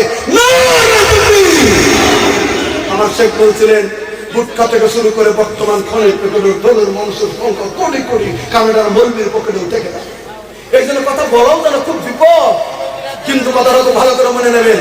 আল্লাহ নবী সাল্লাল্লাহু আলাইহি ওয়াসাল্লাম বলেছেন, আমি তো বলছি হাদিসের ইবারতের বইগুলো তুমি কার কারণে বন্ধ করে দায়িত্ব তাই বলে তবে ইবারতটা মিলিয়ে নেবেন। আল্লাহ নবী সাল্লাল্লাহু আলাইহি ওয়াসাল্লাম বলেছেন, ওই জন্য সৌদ উলামা এটা কঠিন ভাবে নিষিদ্ধ করেছেন। কেন বলবেন? কেন? নবী সাল্লাল্লাহু আলাইহি ওয়াসাল্লাম বলেছেন, মাস কারা কাসিরুহু ফা কালিনু হারাম, কুল্লু মুসকিরিন খামরুন, প্রত্যেকটা নিষিদ্ধ জিনিস মাদক দ্রব্য, আর কুল্লু মুসকিরিন হারাম, প্রত্যেকটা নিষিদ্ধ জিনিস হারাম। মাস কারা কাসিরুহু, যারা বেশি খেলে নিষা ধরে, ফা কালিনু হারাম, ওরা কম পরিমাণে হারাম। মদ যদি তুমি এক জগ খাও জীবনেও তোমার ধরবে না, এরকম মদের কথা যদি একটু খেয়ে দেখলেন জীবনেও আপনাকে ধরবে না, মাথা খারাপ হবে না। তাহলে আপনি বলতে পারবেন এক ঢোক আপনার জন্য যায় খারাপ বলতে পারবেন, কোন দিতে পারবেন না। ওরকম খনি একটু খেলে ধরবে না, বেশি যখন খাবেন ধরে যাবে। ওই জন্য যারা কঠিন ওলামা তারা বলেছেন খনি খাওয়া নিষিদ্ধ।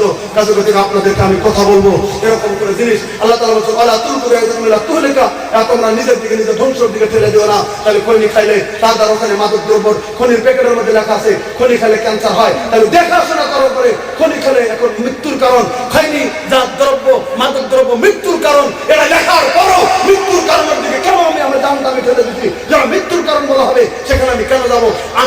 আমরা অন্তত এইগুলি জিনিস থেকে পরহেজ থাকার চেষ্টা করবো ইনশাআল্লাহ। আমি যুবক ছেলেমেয়েদেরকে অনুরোধ করবো, আমরা এই খনি এই সমস্ত গুটখা শেখর এগুলোতে জীবনটা তোমার দুর্বিষহ করে তুলবে না জামিনের ভিতরে। এই টাকাটা তুমি যেদিন তুমি 10টা টাকা করে নষ্ট করো, তোমার জীবনে 10টা টাকা তুমি এই যেটা খনি খেতে ওই টাকাটা তুমি খুঁটির ভিতরে জমা করে করে করে করে করে এরকম আমাদের অঞ্চলে 1000 যুবকের যদি একটা সংগঠন হয়, 1000 যুবক যদি দিনে প্রত্যেক দিন যদি 10 টাকা করে দেয় তাহলে প্রত্যেক দিন 10,000 টাকা জমা হবে। এরকম করে যদি 1 বছর জমা করে তাহলে কত টাকা জমা হবে? 2 বছর পরে দেখবেন একটা ইসলামিক ইউনিভার্সিটি তুলতে পারবো। বলেন কথা ঠিক কি নয়? যদি আমরা বিড়ি খাওয়া বাদ দিয়ে টাকা যদি 10 টাকা করে জমা করি আমরা 2000 যুবকে, তাহলে কত টাকা জামিনের ভিতর হয়ে যাবে অঞ্চলে। আমি আপনাদেরকে আহ্বান জানাবো এগুলি খনিজাত দ্রব্য থেকে আমাদেরকে আল্লাহ বেঁচে থাকার তৌফিক দিন। আমিন বলেন। কারণ এগুলো যদি মাকরু জিনিস আপনারা মুখে দেবেন না। কিছু কিছু উলামার ক্ষেত্রে হারাম, কিছু কিছু উলামার ক্ষেত্রে মাকরুই ধরে নিচ্ছি। কেরাহিয়াত ইসলামের কেরাহিয়াত আমাদের কাছে থাকা চাই না। আমরা ফরজের কাছে যাব, আমরা নফলের কাছে যাব, আমরা সুন্নতের কাছে যাব, আমরা যেগুলা করলে আমাদের নেকি হয় আমরা সেদিকের দিকে যাবো। যেগুলো ইসলামের কেরাহিয়াত জিনিস তার থেকে দূরে থাকার চেষ্টা করবেন। আমি আপনাদেরকে সেটা অনুরোধ করছি। আমার ভাইরা এবার আসুন, আমরা আজকে একটা কেন্দ্রিক একটা মাদ্রিদ কেন্দ্রিক আমরা জলসা দিয়েছি। আমরা জানি পৃথিবীর জামিনের ভিতরে বিভিন্ন জায়গাতে বিভিন্ন অস্ত্র হয়, আজকেও হয়েছে। আমরা পালন করার চেষ্টা করবো। একটা তো আল্লাহর কাছে একটু আশা রাখেন, আল্লাহ আমাদেরকে কবুল করতে হজুর আল্লাহ আমিন বলুন। আমার ভাইরা আল্লাহ রাব্বুল আলামিন নবী সাল্লাল্লাহু আলাইহি ওয়াসাল্লাম মক্কা থেকে হিজরত করে মদিনাতুল মুনাওয়ারাতে গেছিলেন। কোথায় গেছিলেন? মদিনাতুল মুনাওয়ারাতে। সর্বপ্রথম যিনি নবীর হাতে মসজিদ বানিয়েছেন মদিনা পাওয়ার 4 কিলোমিটার 4.5 কিলোমিটার আগে, সেই মসজিদটা হলো মসজিদে কুবা। আল্লাহ রাসূল সাল্লাল্লাহু আলাইহি ওয়াসাল্লাম সেখানে 10 দিন অবস্থান করেছিলেন আর সেখানে একটা মসজিদ বানিয়েছেন। আজকেও দেখবেন আমরা যদি ওমরা করতে যান মদিনার মসজিদ থেকে সকালবেলা হেঁটে হেঁটে যাবেন, নামি টোটো আছে টোটোতে যাবেন, অল্প সময় মাত্র 4.5 কিলোমিটার জায়গা, তারপরে দূরেই ওখানে মসজিদে কুবা রয়েছে। এটাই ছিল বিশ্বনবীর হাতের প্রথম মসজিদ। তারপরে দ্বিতীয় মসজিদ হচ্ছে মসজিদে নববী। আল্লাহ রাসূল সাল্লাল্লাহু আলাইহি ওয়াসাল্লাম মদিনাতুল মুনাওয়ারাতে যাওয়ার পরে সাহাবাগণ বৈঠক করে পরামর্শ করে বললেন, এই সাহাবীরা, আমি আল্লাহ রাসূল সাল্লাল্লাহু আলাইহি ওয়াসাল্লাম মদিনাতুল মুনাওয়ারাতে একটা মসজিদে নববী বানাবো। একবার সুবহানাল্লাহ জোরে বলুন। আমার একটা মসজিদ বানাবো। তাহলে মসজিদ বানালে সর্বপ্রথম কিছু দরকার, মাটির দরকার। কিসের দরকার? জমির দরকার। কে আছো জমি দেবে?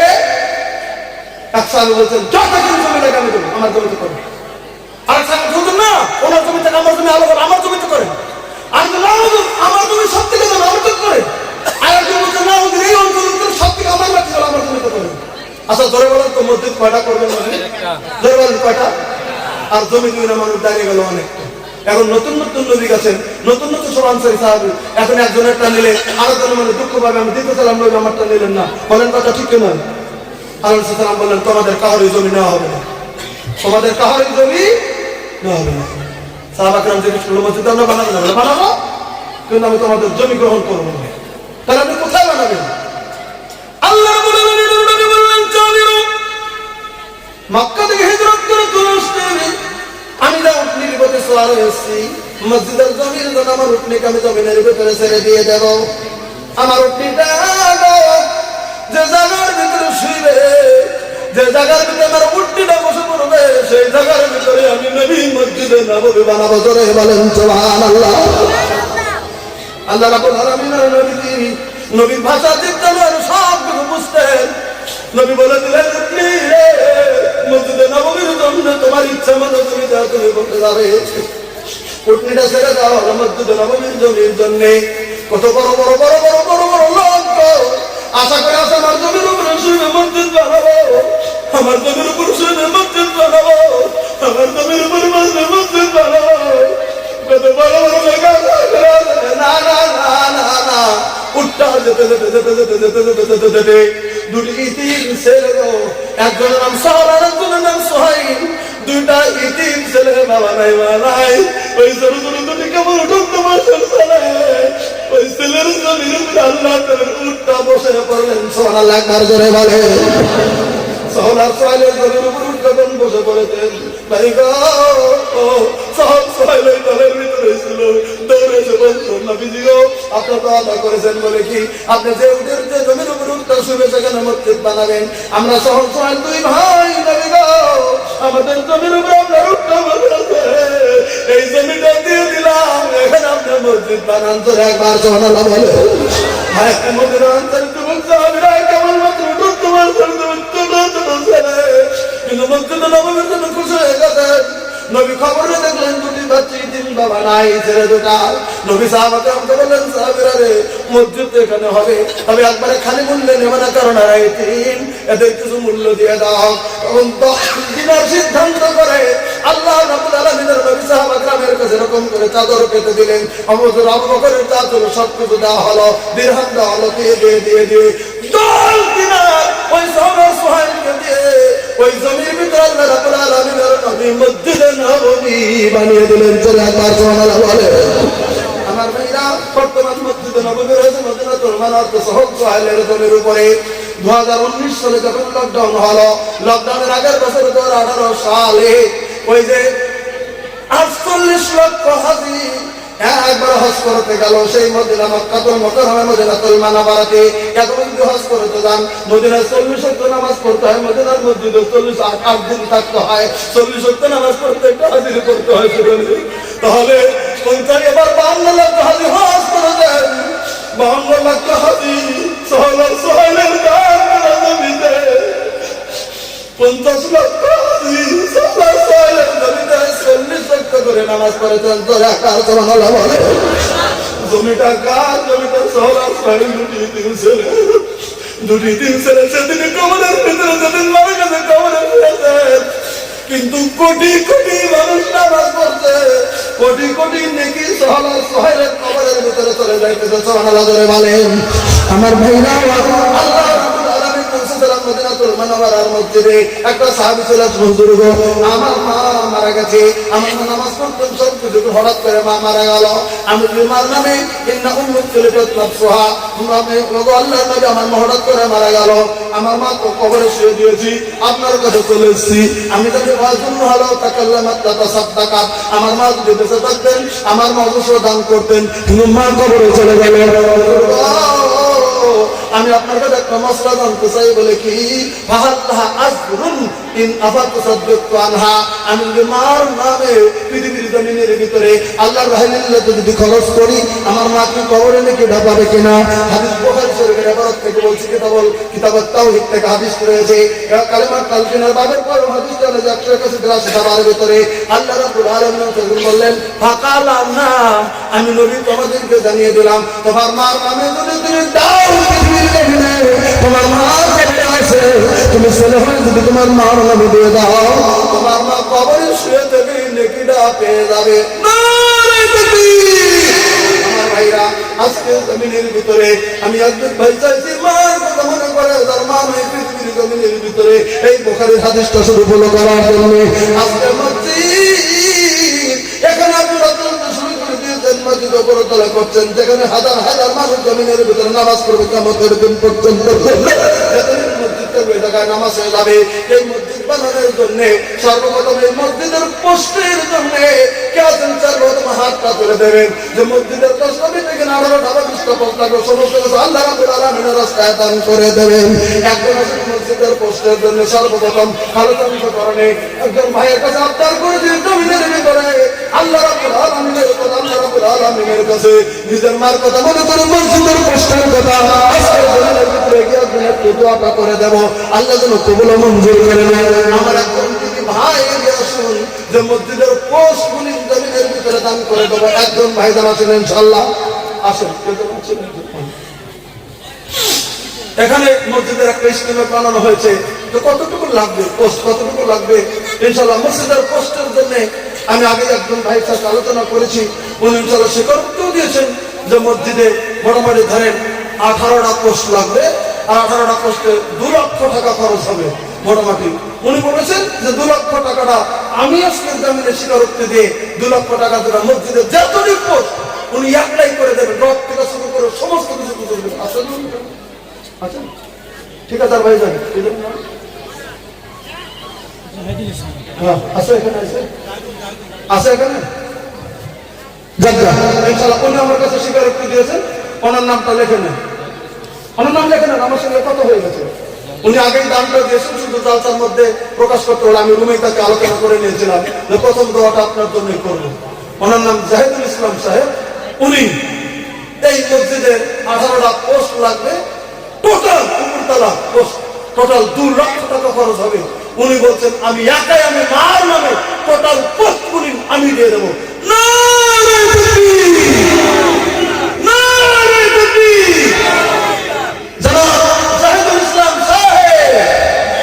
ওনার মার জন্য একটু দোয়া চেয়েছেন, তখনই বলেছেন ওনার মার জন্য একটু দোয়া চেয়েছেন। তো যাজ্ঞা আপনাদেরকে সম্বোধনে বলছি, ওনার মা পৃথিবীর জমিনের ভিতরে বেঁচে নেই, উনি তাও বলেছেন ওনার মাকে যদি আল্লাহ জান্নাত দিয়ে দেয় আমাদের কোনো কমপ্লেন আছে? আমার ভাইরা, ওনার মা নাই জমিনের ভিতরে, আল্লাহ গো তুমি দয়া করে ওনার মার জীবনের গুণাগুলি তুমি মাফ করে দাও, কালামা আমিন বলেন। আল্লাহ গো ওনার মার জীবনের গুনাহ তুমি মাফ করে দাও, আমিন বলেন। ওনার মা যদি পৃথিবীর জমিনের ভিতরে